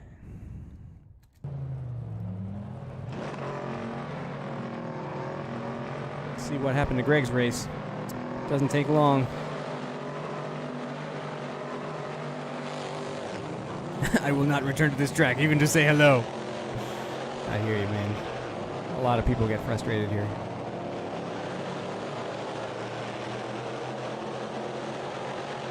Oh. Adam with a move up the inside there.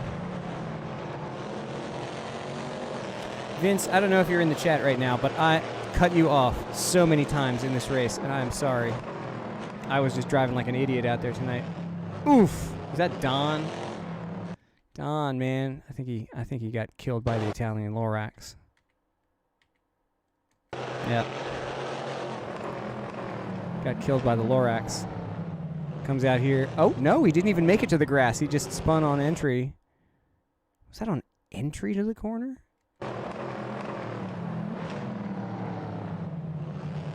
Oh, no. I think he just touches the gas and around it goes. Rear end was unloaded. And then he's stopped in the middle of the track, and there is nowhere for Greg to go. Oh, it's so frustrating.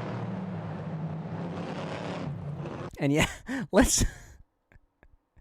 This was scary. This was really scary. Let's watch Emiliano. So, this is what everybody else saw your car doing. Let's watch from Estefano's chase cam.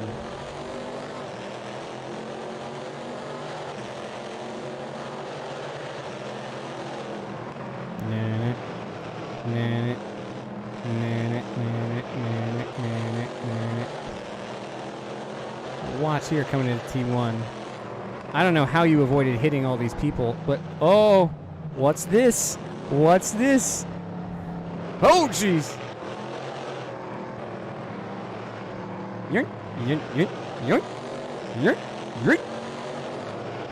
How you didn't kill anyone doing this, I have no idea. Whoa. Imagine for a moment being Ryan Thomas. You're getting through the first sector.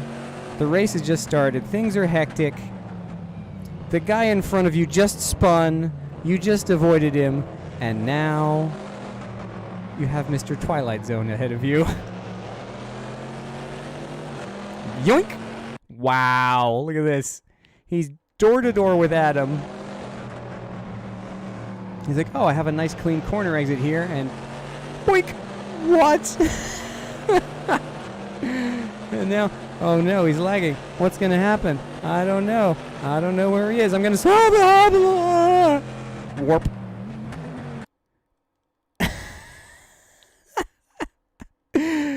Oh my goodness.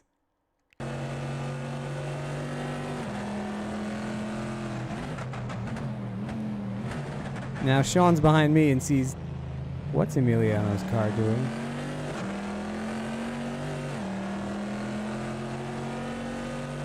The PC, oh man. Well, remember, this used to happen to me all the time. Not to this extent, but I would have these, whoa, jeez. I would have these PC freezes, and God knows where I'd end up. Now, I'm curious. I am slightly sensitive to motion, but my curiosity is overwhelming my common sense here. I want to watch this from your onboard. I want to watch this from what my replay thinks your onboard was, because this is going to be wild. Here we go. Emiliano in the midst of alien abduction. Qualified P5, man. That is so frustrating.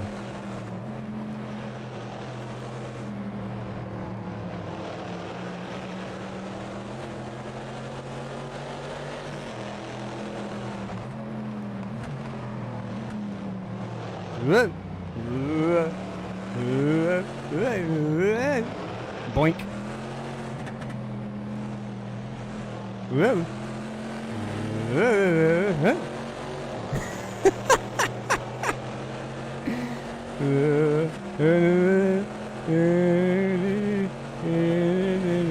In a boink.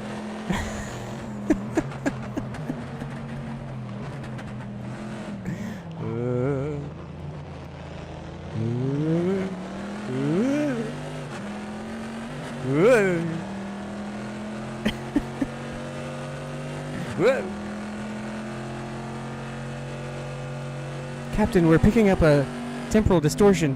Dead ahead. Whoa.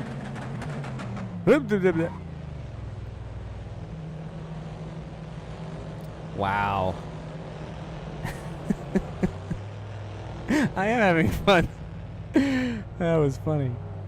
I'm sorry, Miliana. I know it must be endlessly frustrating to deal with these problems.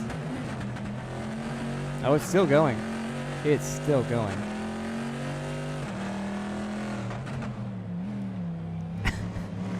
It just... I don't know, there's something about game glitches that really tickles me. Watching... Because, you know, it's... There's all this effort and all this pain and toil put into making games like this work just right, and then you see something make it go absolutely out of its mind. There's just something funny about watching that happen.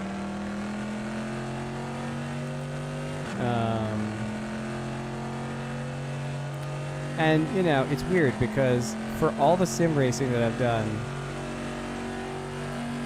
by far the biggest video by views is on my channel is of a Final Fantasy glitch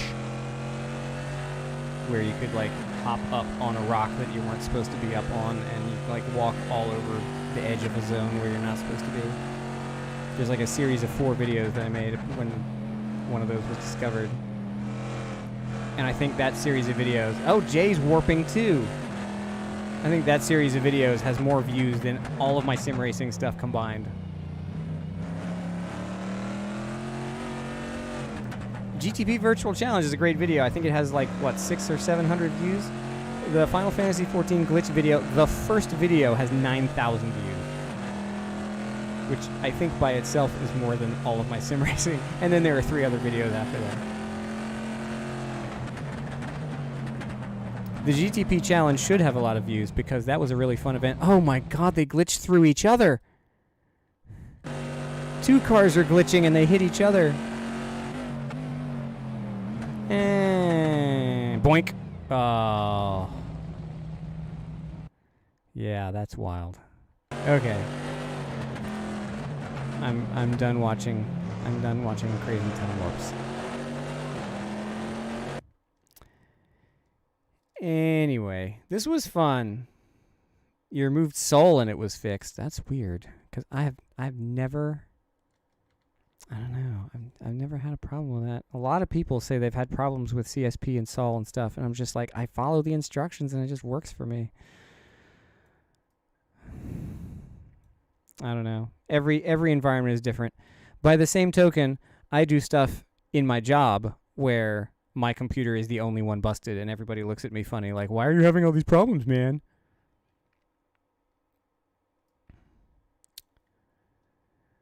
That was a lot of fun. I love this car. And, were you ahead of me, Luke? I don't remember. Oh, well, there you are.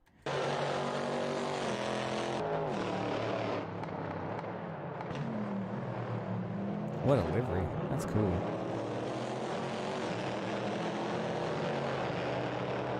It's interesting because Sean Sebring used to have 48 all the time. But he doesn't in this car. It's like 30-something.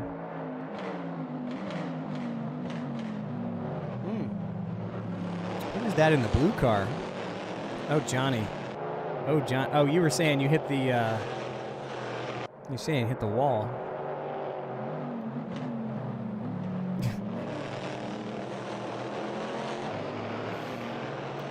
Woof. Yeah, the sound mod, it's just fantastic. The original Kunos car sound was okay, but this Funsecker sound mod is just, it really, I have been fortunate enough to see and hear and feel one of these cars in real life. And this sound mod kind of captures some of that. Had 4 hits and only got 1. That's lucky.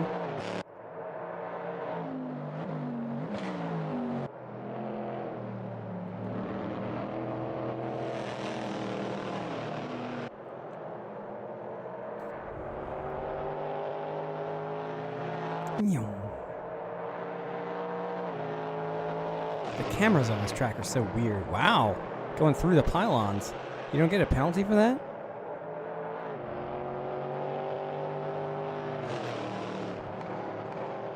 I'd be afraid to go over there and trigger the pit limiter.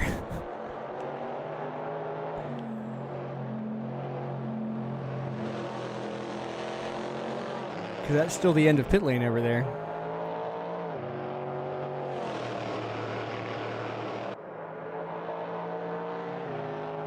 Yeah. Power.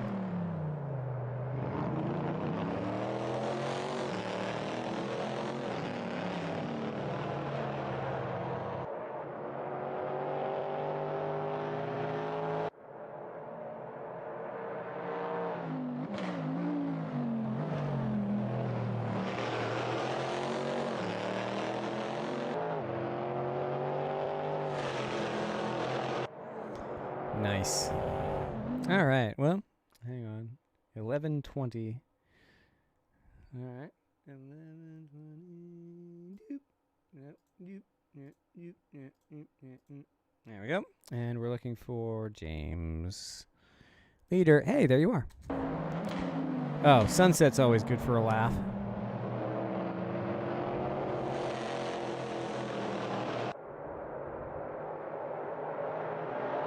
Of course, the camera's like a mile away. See, here's something that bugs me about this track.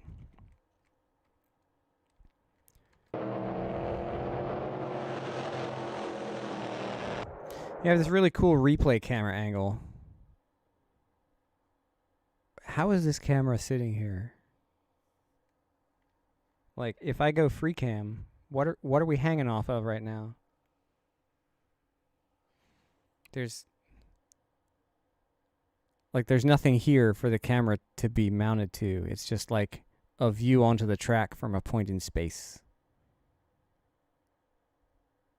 Like, I know that's not really that important, but my immersion! Magic. Through the magic of sim racing. Oh, yeah. Sort of saw that remotely because the camera angle sucked. Let's try this again. There is only one camera. All right, hang on. I can fix this.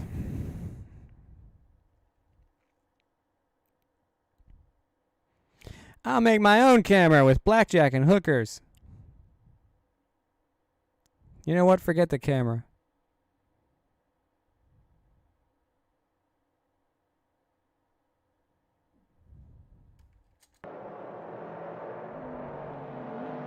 Ooh, that's a nice drift.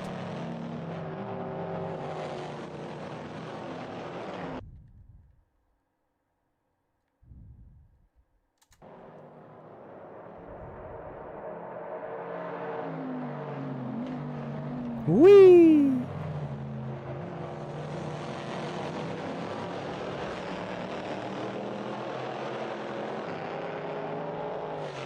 How'd it go? I lucked into P8.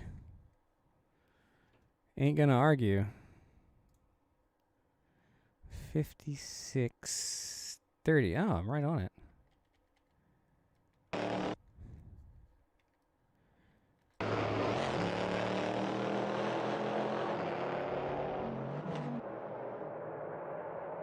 Seriously, cameras?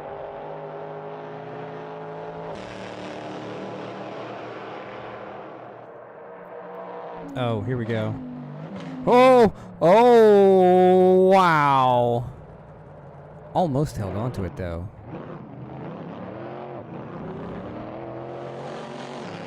Nice. Emiliano had PC issues, very much like I used to. Oh, I want to see my, well, I don't really want to see it, but in the interest of fairness, let's see my disastrously Dombrowski maneuver.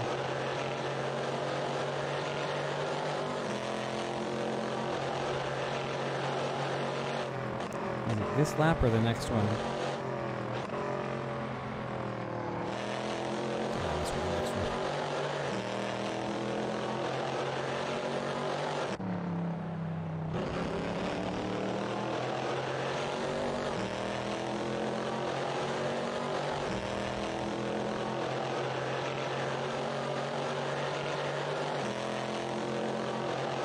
First lap, first corner. Ugh.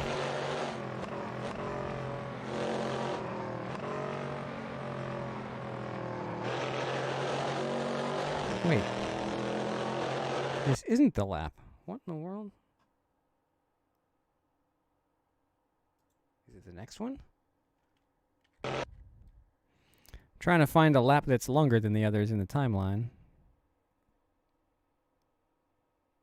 There are a few. It was after the pit stop.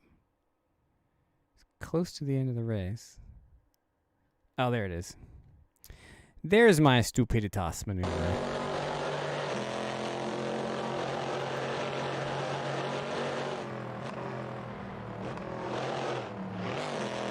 I hit the gas. I was chasing a lap time. I was like, I can get a 2:01. I'm catching Ryan Thomas. I can still get this. Dead.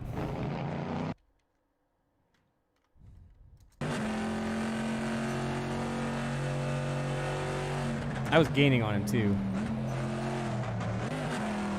Ah, I almost saved it.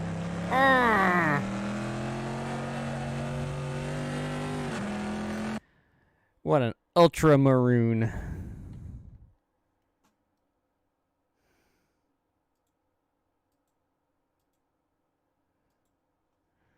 Let's see, Vince. Vince, why were you stuck in the back of the pack, dude? Did you not qualify? Because you're not slow.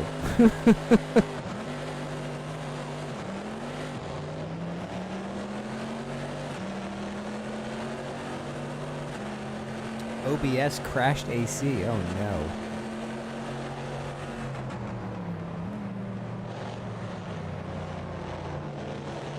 Wait. Was that netcode? Or did you actually get touched?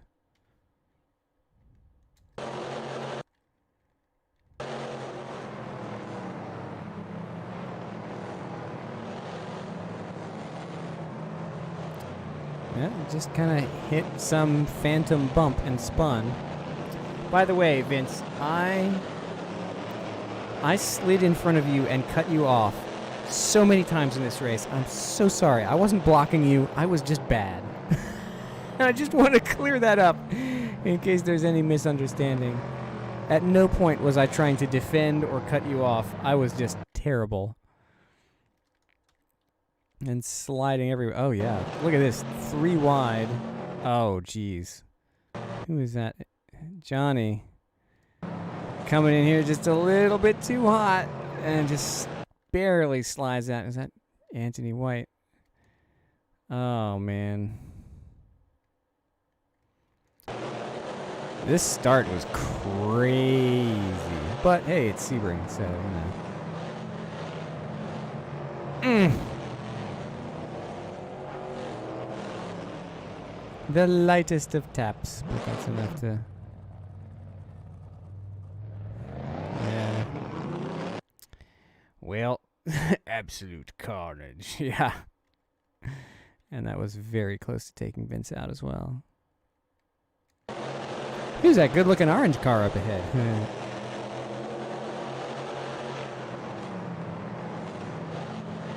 Whoop! Boink! A tandem drift there. Oh my goodness, that was close. Look at that. It doesn't get much closer than this.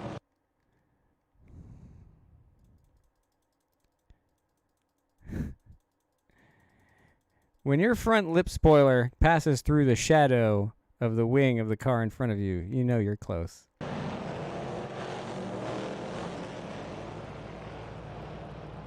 You missed the wall, though. That's good. And I just, this was just heartbreaking watching this wreck happen. Because I'm like, Greg's going to charge ahead and we're going to be 1-2 and it's going to be, oh, crap. And then, what was this carnage behind us?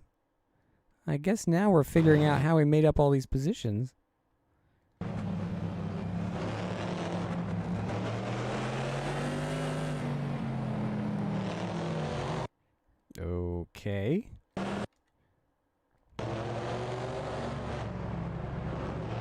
That wasn't a hit from Vince. Anthony just overcooked it into the corner. It's so weird because his car like lurches forward.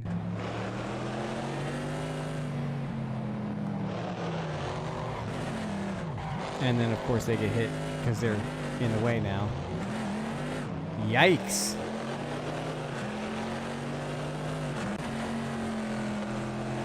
Yeah, he just drove into that fight. That was a really weird incident.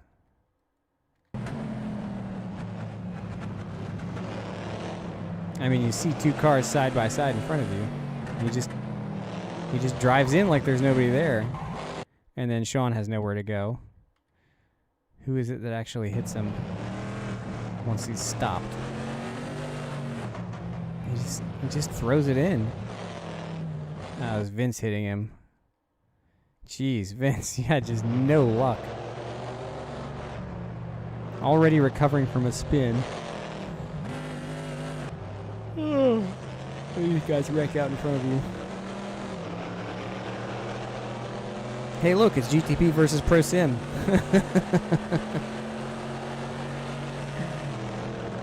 Oh, my goodness.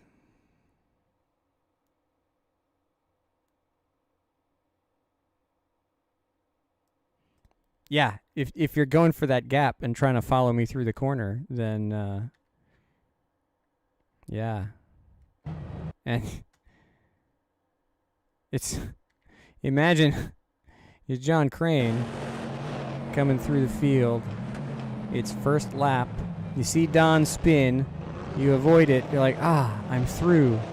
Great. Okay, I'll just get through this battle, maybe concede it, and doink. What? It's almost like Anthony couldn't decide which car to follow and then just kind of aimed for a gap that wasn't really a gap. Like, here, he's like, there's space between those two cars. It's like, no. He just drives in. Well, also, watch the lights.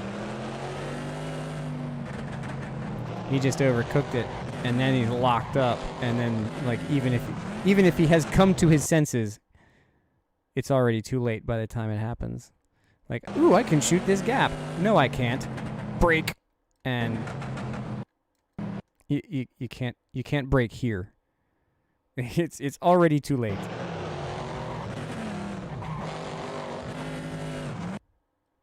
And then Vince hits him, and then somebody else hits him too. Doink. Vince, and nope.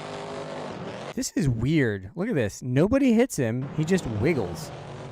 Doink, and then bleh, as if he got hit, but he didn't get hit.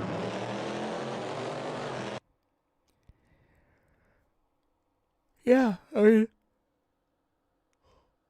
would he have made the corner even if we weren't in front of him? Like, that's, I don't know.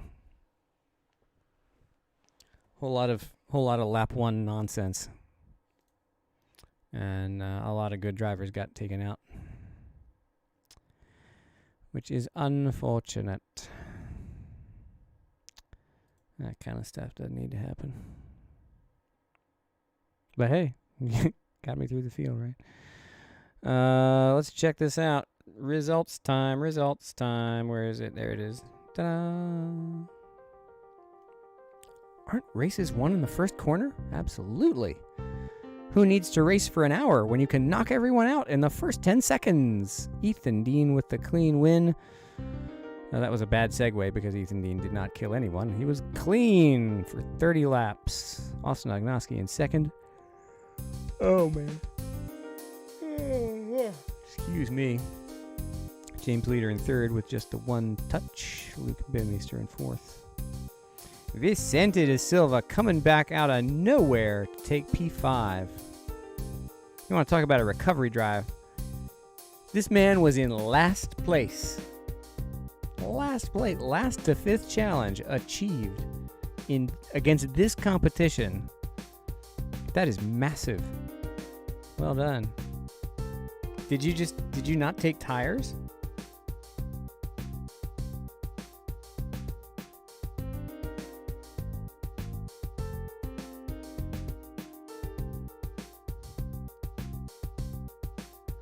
Ethan and Austin took tires, but you're also crazy fast.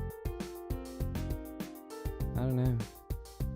I thought about, like, could you have taken medium tires through a double stint with 150% wear? It would have been scary.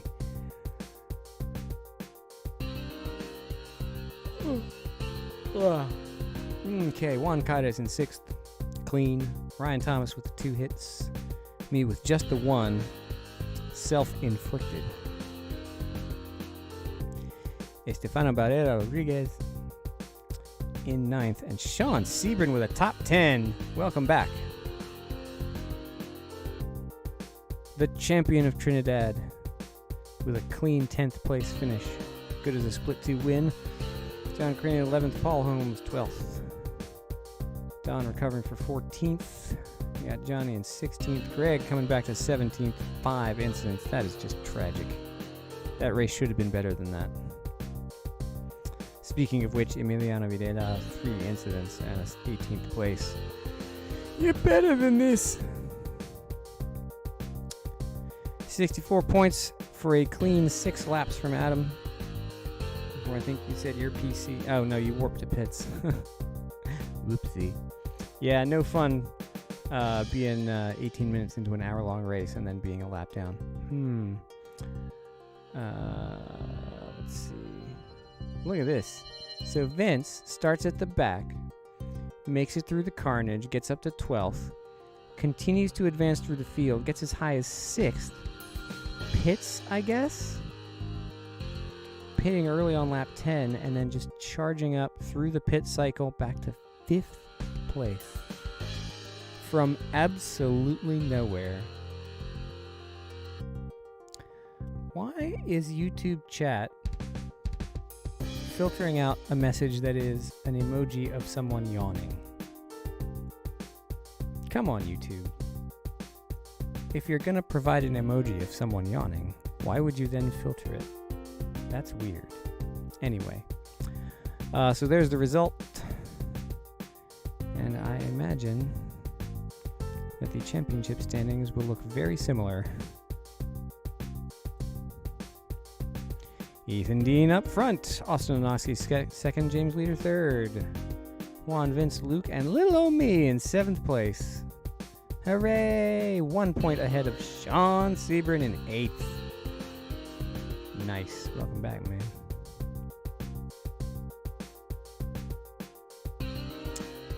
Well, a lot of people's races were worse than they should have been.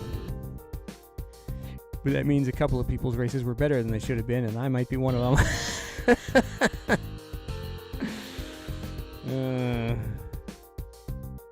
I found pace at the end. Mod in a loop. Yeah. Did you see that R Factor track? Where it's like a half pipe where you can take a Formula car on the ceiling. That was cool. I like that. Oh boy, I'm exhausted. I'm tired. It's been a day. And so yeah, I remember that. He's like, how slow can you, what cars can drive on the ceiling? Let's try them all in R Factor 2. Oh boy, good schedule this season. So the hourly races are the Abarth 500, the GT3 Cup. Wait, no, is this one of the hourlies or is this a daily? No, this is one of the hourlies. GT3 Cup, if you're into that. Skip Barber. Oh, I guess I deleted the Skippy. It says content missing. Huh. I don't remember deleting the Skippy. That's weird. Yeah. KTM Crossbow GT4 Evo is the regional endurance series this season. And you got the Porsche Panamera as one of the dailies. I'm really interested in doing this. I just can't fit the time slot into my schedule. Driving like a four-door Porsche wagon in a race setting. I'm just intrigued. If I had cubic dollars, I would have a Panamera. I like the. I'm one of those weirdos who likes the look of it. I want to be the Panamera champion. I would just put one in my driveway.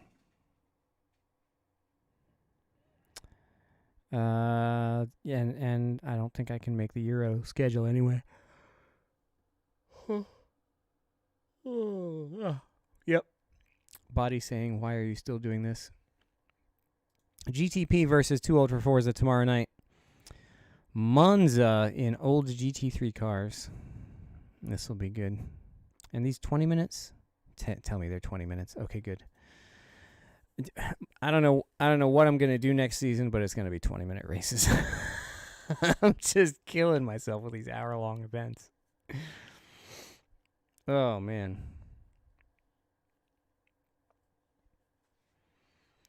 Woof. And then the PSR series is the road car Miata. Wait, hang on, stop. Sean, I thought we were friends. Magione? Really? Really? Nah.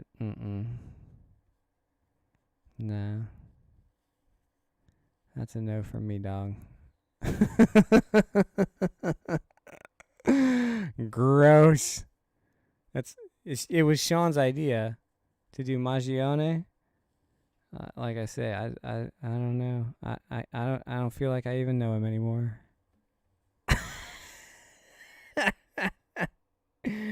Nordschleife. Is it really the Nordschleife? Oh, I thought I read that as just, I don't know. My brain thought that was just Nürburgring. Like he did the GT Cup or something, but no, it's the Nordschleife with a no. No, man. No. I just, oh no. That's worse than that. Well, I mean, it's so all over the map. It's like New Jersey. Good track for this car. Zandvoort, probably going to be fun. Road Atlanta, pushing it. Road Atlanta short would be awesome in this car. Let me tell you what, Road Atlanta short would be fantastic with this car. The full course, but then Watkins Glen short, that's fine. It's almost like an oval. You know, I was going to use Watkins Glen short when I was going to do the Beavis Autosport MX-5, which I should still do. That should be my next season. Because he fixed the mod, so now we can use it. The skins are still a disaster area, but the car is really fun. It was supposed to be short? Oh, well, then drop a note to Enrique. Are you So, hang on. So you're doing a series where you've got Zandvoort, Magione, Road Atlanta short, Watkins Glen. It's 4 of the shortest tracks available in the game, and then you're going to do the Nordschleife for the final week. I mean, that's as crazy as doing 5 short tracks and then Spa in like an Abarth 595. Oh, wait, I did that.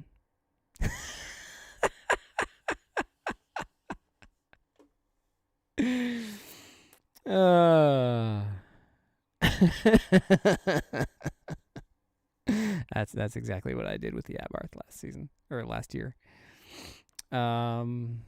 So yeah, but that was like I don't want to say it was a joke season, but it was the New Year's turnaround season. It was like season 0 kind of thing, and I just wanted to do something fun and silly.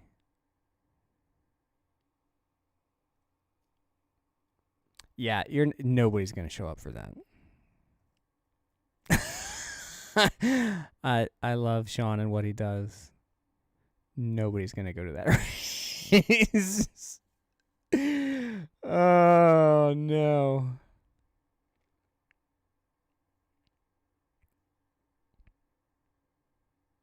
Ugh.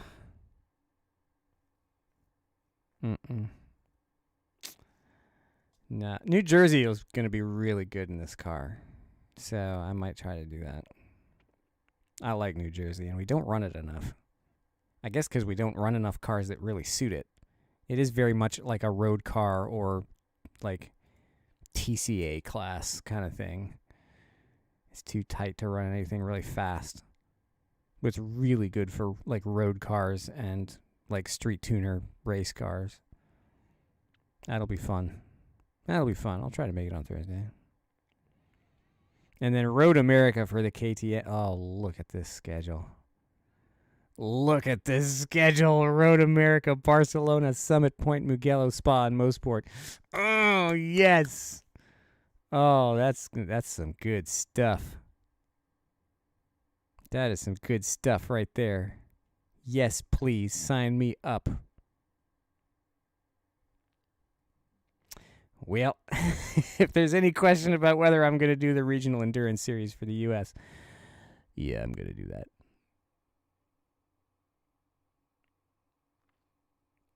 Summit Point you don't like? It's an acquired taste. It'll be it's the short track of this schedule for sure. It's funny. Mosport is so fast. It's a big track, but it goes so quickly. The lap times are shorter than they feel like they should be because there's so much going on. Oh, that is so good. Enrique, you mad genius. I love it. Yeah. That's what I love about Mosport. You're just constantly hammering forward.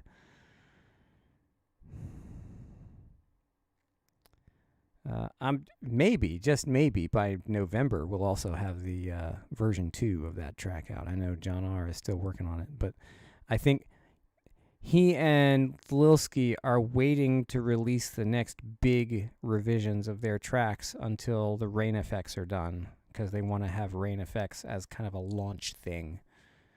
But the rain effects stuff keeps getting delayed, and so their new tracks are getting delayed. But I do have a video that previews the next version of Mosport, and my God, it's gorgeous. The track, not necessarily. I mean, I feel like I did an okay job on the video, but the track is just fantastic. And you'll be happy to know that one of the biggest features of that new version of Mosport is a much more spread out starting grid. So many SRS racers' prayers have been answered. The starting grid on Mosport 2020 will be very much larger. So, but there's so much other stuff going on. Everything about the track has been redone because a large part of Mosport was redone in real life in 2020 in preparation for the big IMSA season that then happened very differently. And they never actually went to CTMP this year just because of quarantines and crap. But it was fully repaved, fully resurfaced. All the signage was changed. A lot of the trackside stuff was moved around or improved. And John R captured all of it in the mod. And it's so good. I mean, you load it up with a session of like P2 and GTLM and GTD cars at 6:00 in the afternoon. And that just golden hour sun shining. And it's like, oh, yeah, that's the stuff. That's the stuff. It's Mosport is a perennial favorite of IMSA drivers. They love going up there. And it's kind of a double header because they do Watkins Glen. Is it Watkins Glen one week and CTMP the next week, I think. It's a great course. I love it. Do I know why SRS doesn't use Interlagos? Yeah, because the AC version is junk. That's pretty much it. Not only is it junk, I don't even know if it's legit. I mean, I've only seen it once. Actually, I take that back. I don't even think I've seen the modern Interlagos. I think the only Interlagos I've raced on in AC is the vintage one from like 1972 or something. And it has like picket fences at the edge of the track instead of proper barriers. Have you seen that one? It's terrifying. And it is also bad because you run off the road, and if you even it's much like this Sebring version. If you get anywhere close to the barriers, they just grab you and your car stops and you're dead. Like you can't even back out of them. You're just wedged into the mod. And you have to reset to pits. It's really strange. I think SRO did a not like SRO, the GT3 sanctioning body, but Sim Racing Online UK tried to do a vintage race on Interlagos, like vintage Interlagos, and I tried it. I tried it in practice, and I was like, guys, I'm gonna have to give it. I'm out. Nope.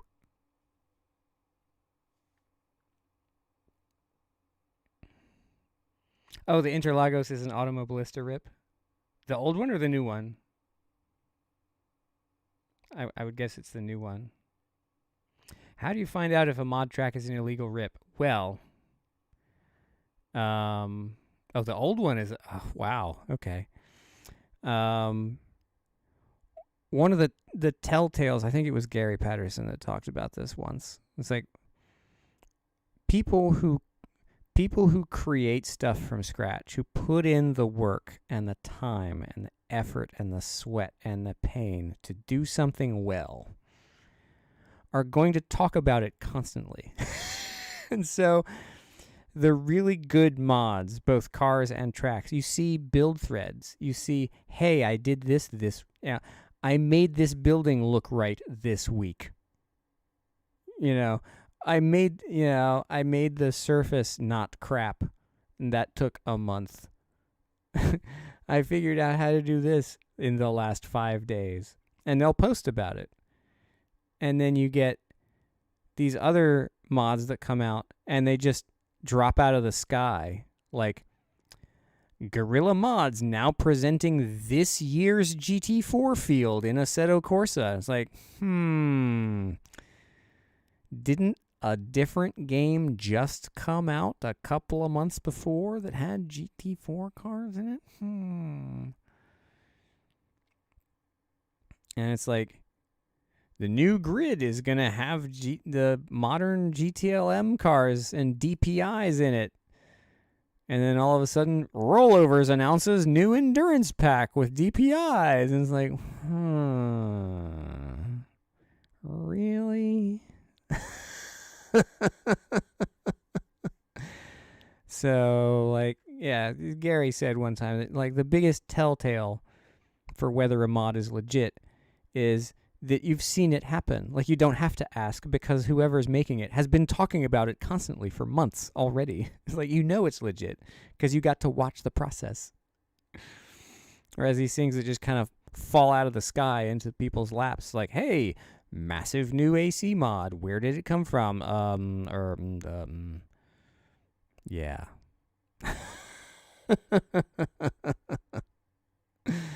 So, and you know, even ripping takes work sometimes. It's just not the same kind of, it's not creative work. It's just stealing content and figuring out how to shoehorn it into another game. Nobody's saying that doesn't take effort. It's just wasted. Like, what are you doing? If you can create, go create. And if you can't, stop stealing stuff.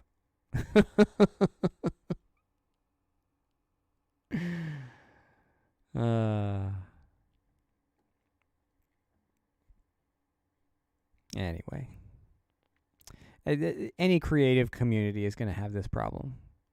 where you have people truly creating new things from scratch, and then you have other people just slapping stuff together from whatever they can find. And you know, some of these cars that are rips and some of the tracks that are rips, they're still fun. You can't lose sight of the fact that this is a gaming platform. And it's like, we want to have fun. We're just going to do this. And some of the ripped mods start out as private content. It's like, you know what? I bought this game. This track is cool. Now I have AC, and I want to do this in that.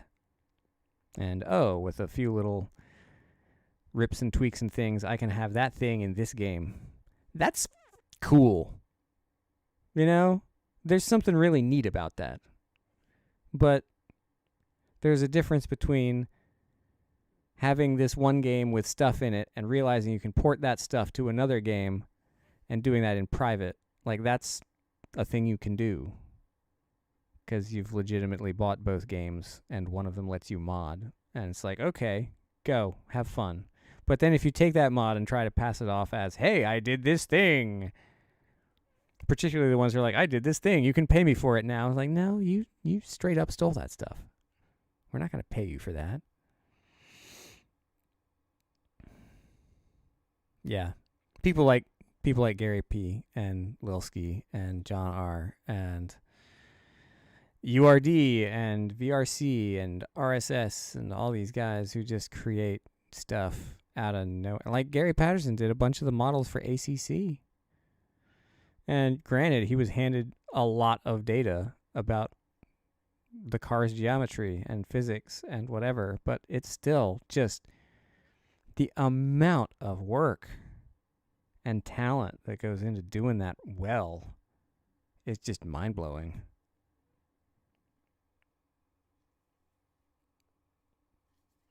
Yeah, time is the biggest thing. Time and skill and motivation. The intersection of those three things is so rare as it is. And then to take something as difficult as modding. But yeah. I mean, modding is what's kept AC alive. I mean, look at this interface that we're looking at. It was done by amateurs. All the lighting and weather stuff that you see in these sessions was done by a couple of people. And Ilya now has help. There's a crew of people working on CSP, but it started with a person. Soul started with a person. The Watkins Glen mod started with a person.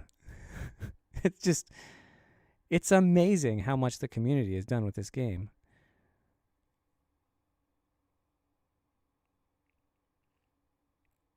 Yeah, dudes being bros. Guys being dudes. Yeah, really cool. Anyway. Wasn't I exhausted half an hour ago? This is that post-race fireside chat portion of the program that always seems to happen.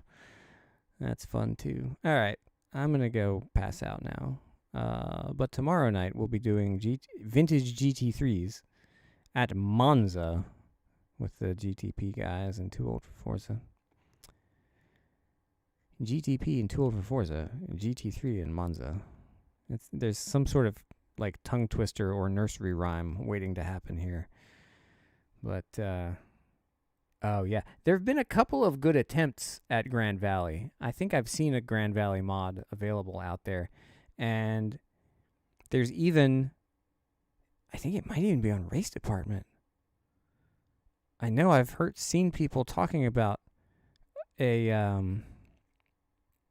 Deep Forest Raceway for AC that is not a rip.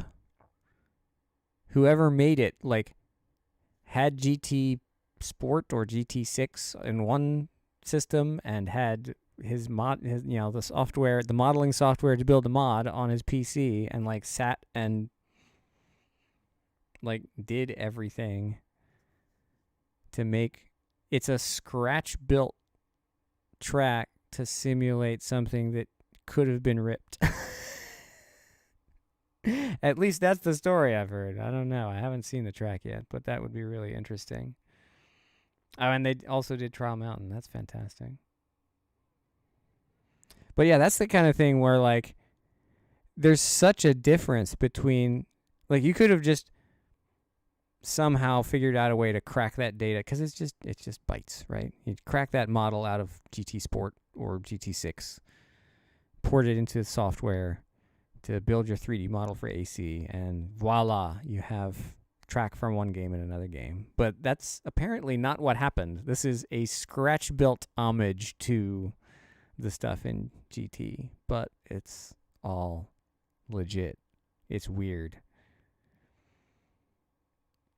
This stuff that goes on, like you say, trying to trace a mod's provenance is so confusing.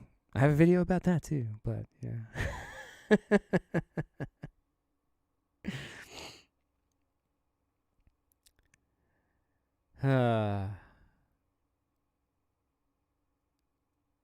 Cracking PS3 files, yeah. Some of the technology is gone. Like, try to get some of the stuff out of some of the PlayStation 2, like Gran Turismo games. Like, the formats don't exist. None of the documentation exists. It's just lost to time. There's a really good article from, I think Carl Sagan wrote it, which dates it kinda, but talks about, like, trying to figure out how an alien civilization would intercept our TV signals and watch them. Like, our TV signals have been broadcasting out into space ever since the 1930s. And so anybody with a sufficiently powerful antenna could have been listening, but how do you tune that signal to get a picture and sound out of it? You don't know unless you've been here and know how televisions work. To an alien, it's just, oh, there's this weird modulated wave coming from that rock over there. Huh, weird, huh?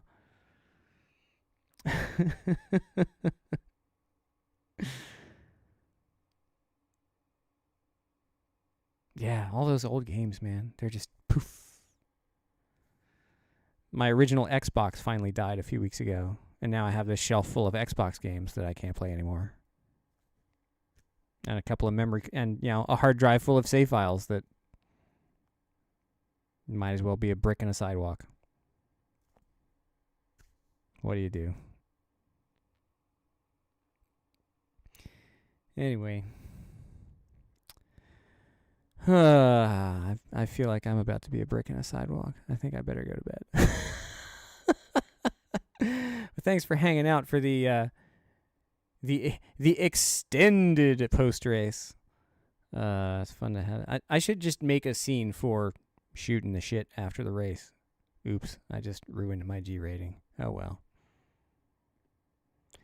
Kids shouldn't be up this late anyway. Oh wait, this is recorded. This is going to be recorded and left on YouTube for the future. Mum, the man said a bad word. Take away his tea.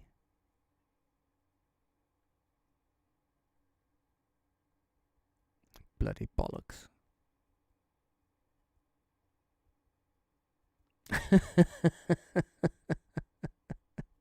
Oi! Yes, we have definitely reached the punchy part of the program. So yes, it's time for me to go pass out before I do more damage to my integrity than I already have. But yes, thanks for sticking with me. This is the Sim Racing After Dark.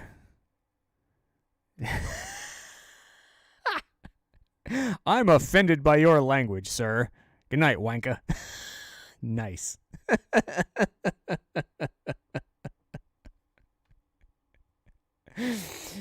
Alrighty. Well, thanks for that. This has been the first race of Corvette C7R. This is gonna be fun. The schedule gets better from here. So come on out and play. Glowing Panamera. Can't wait. Let's do this again sometime.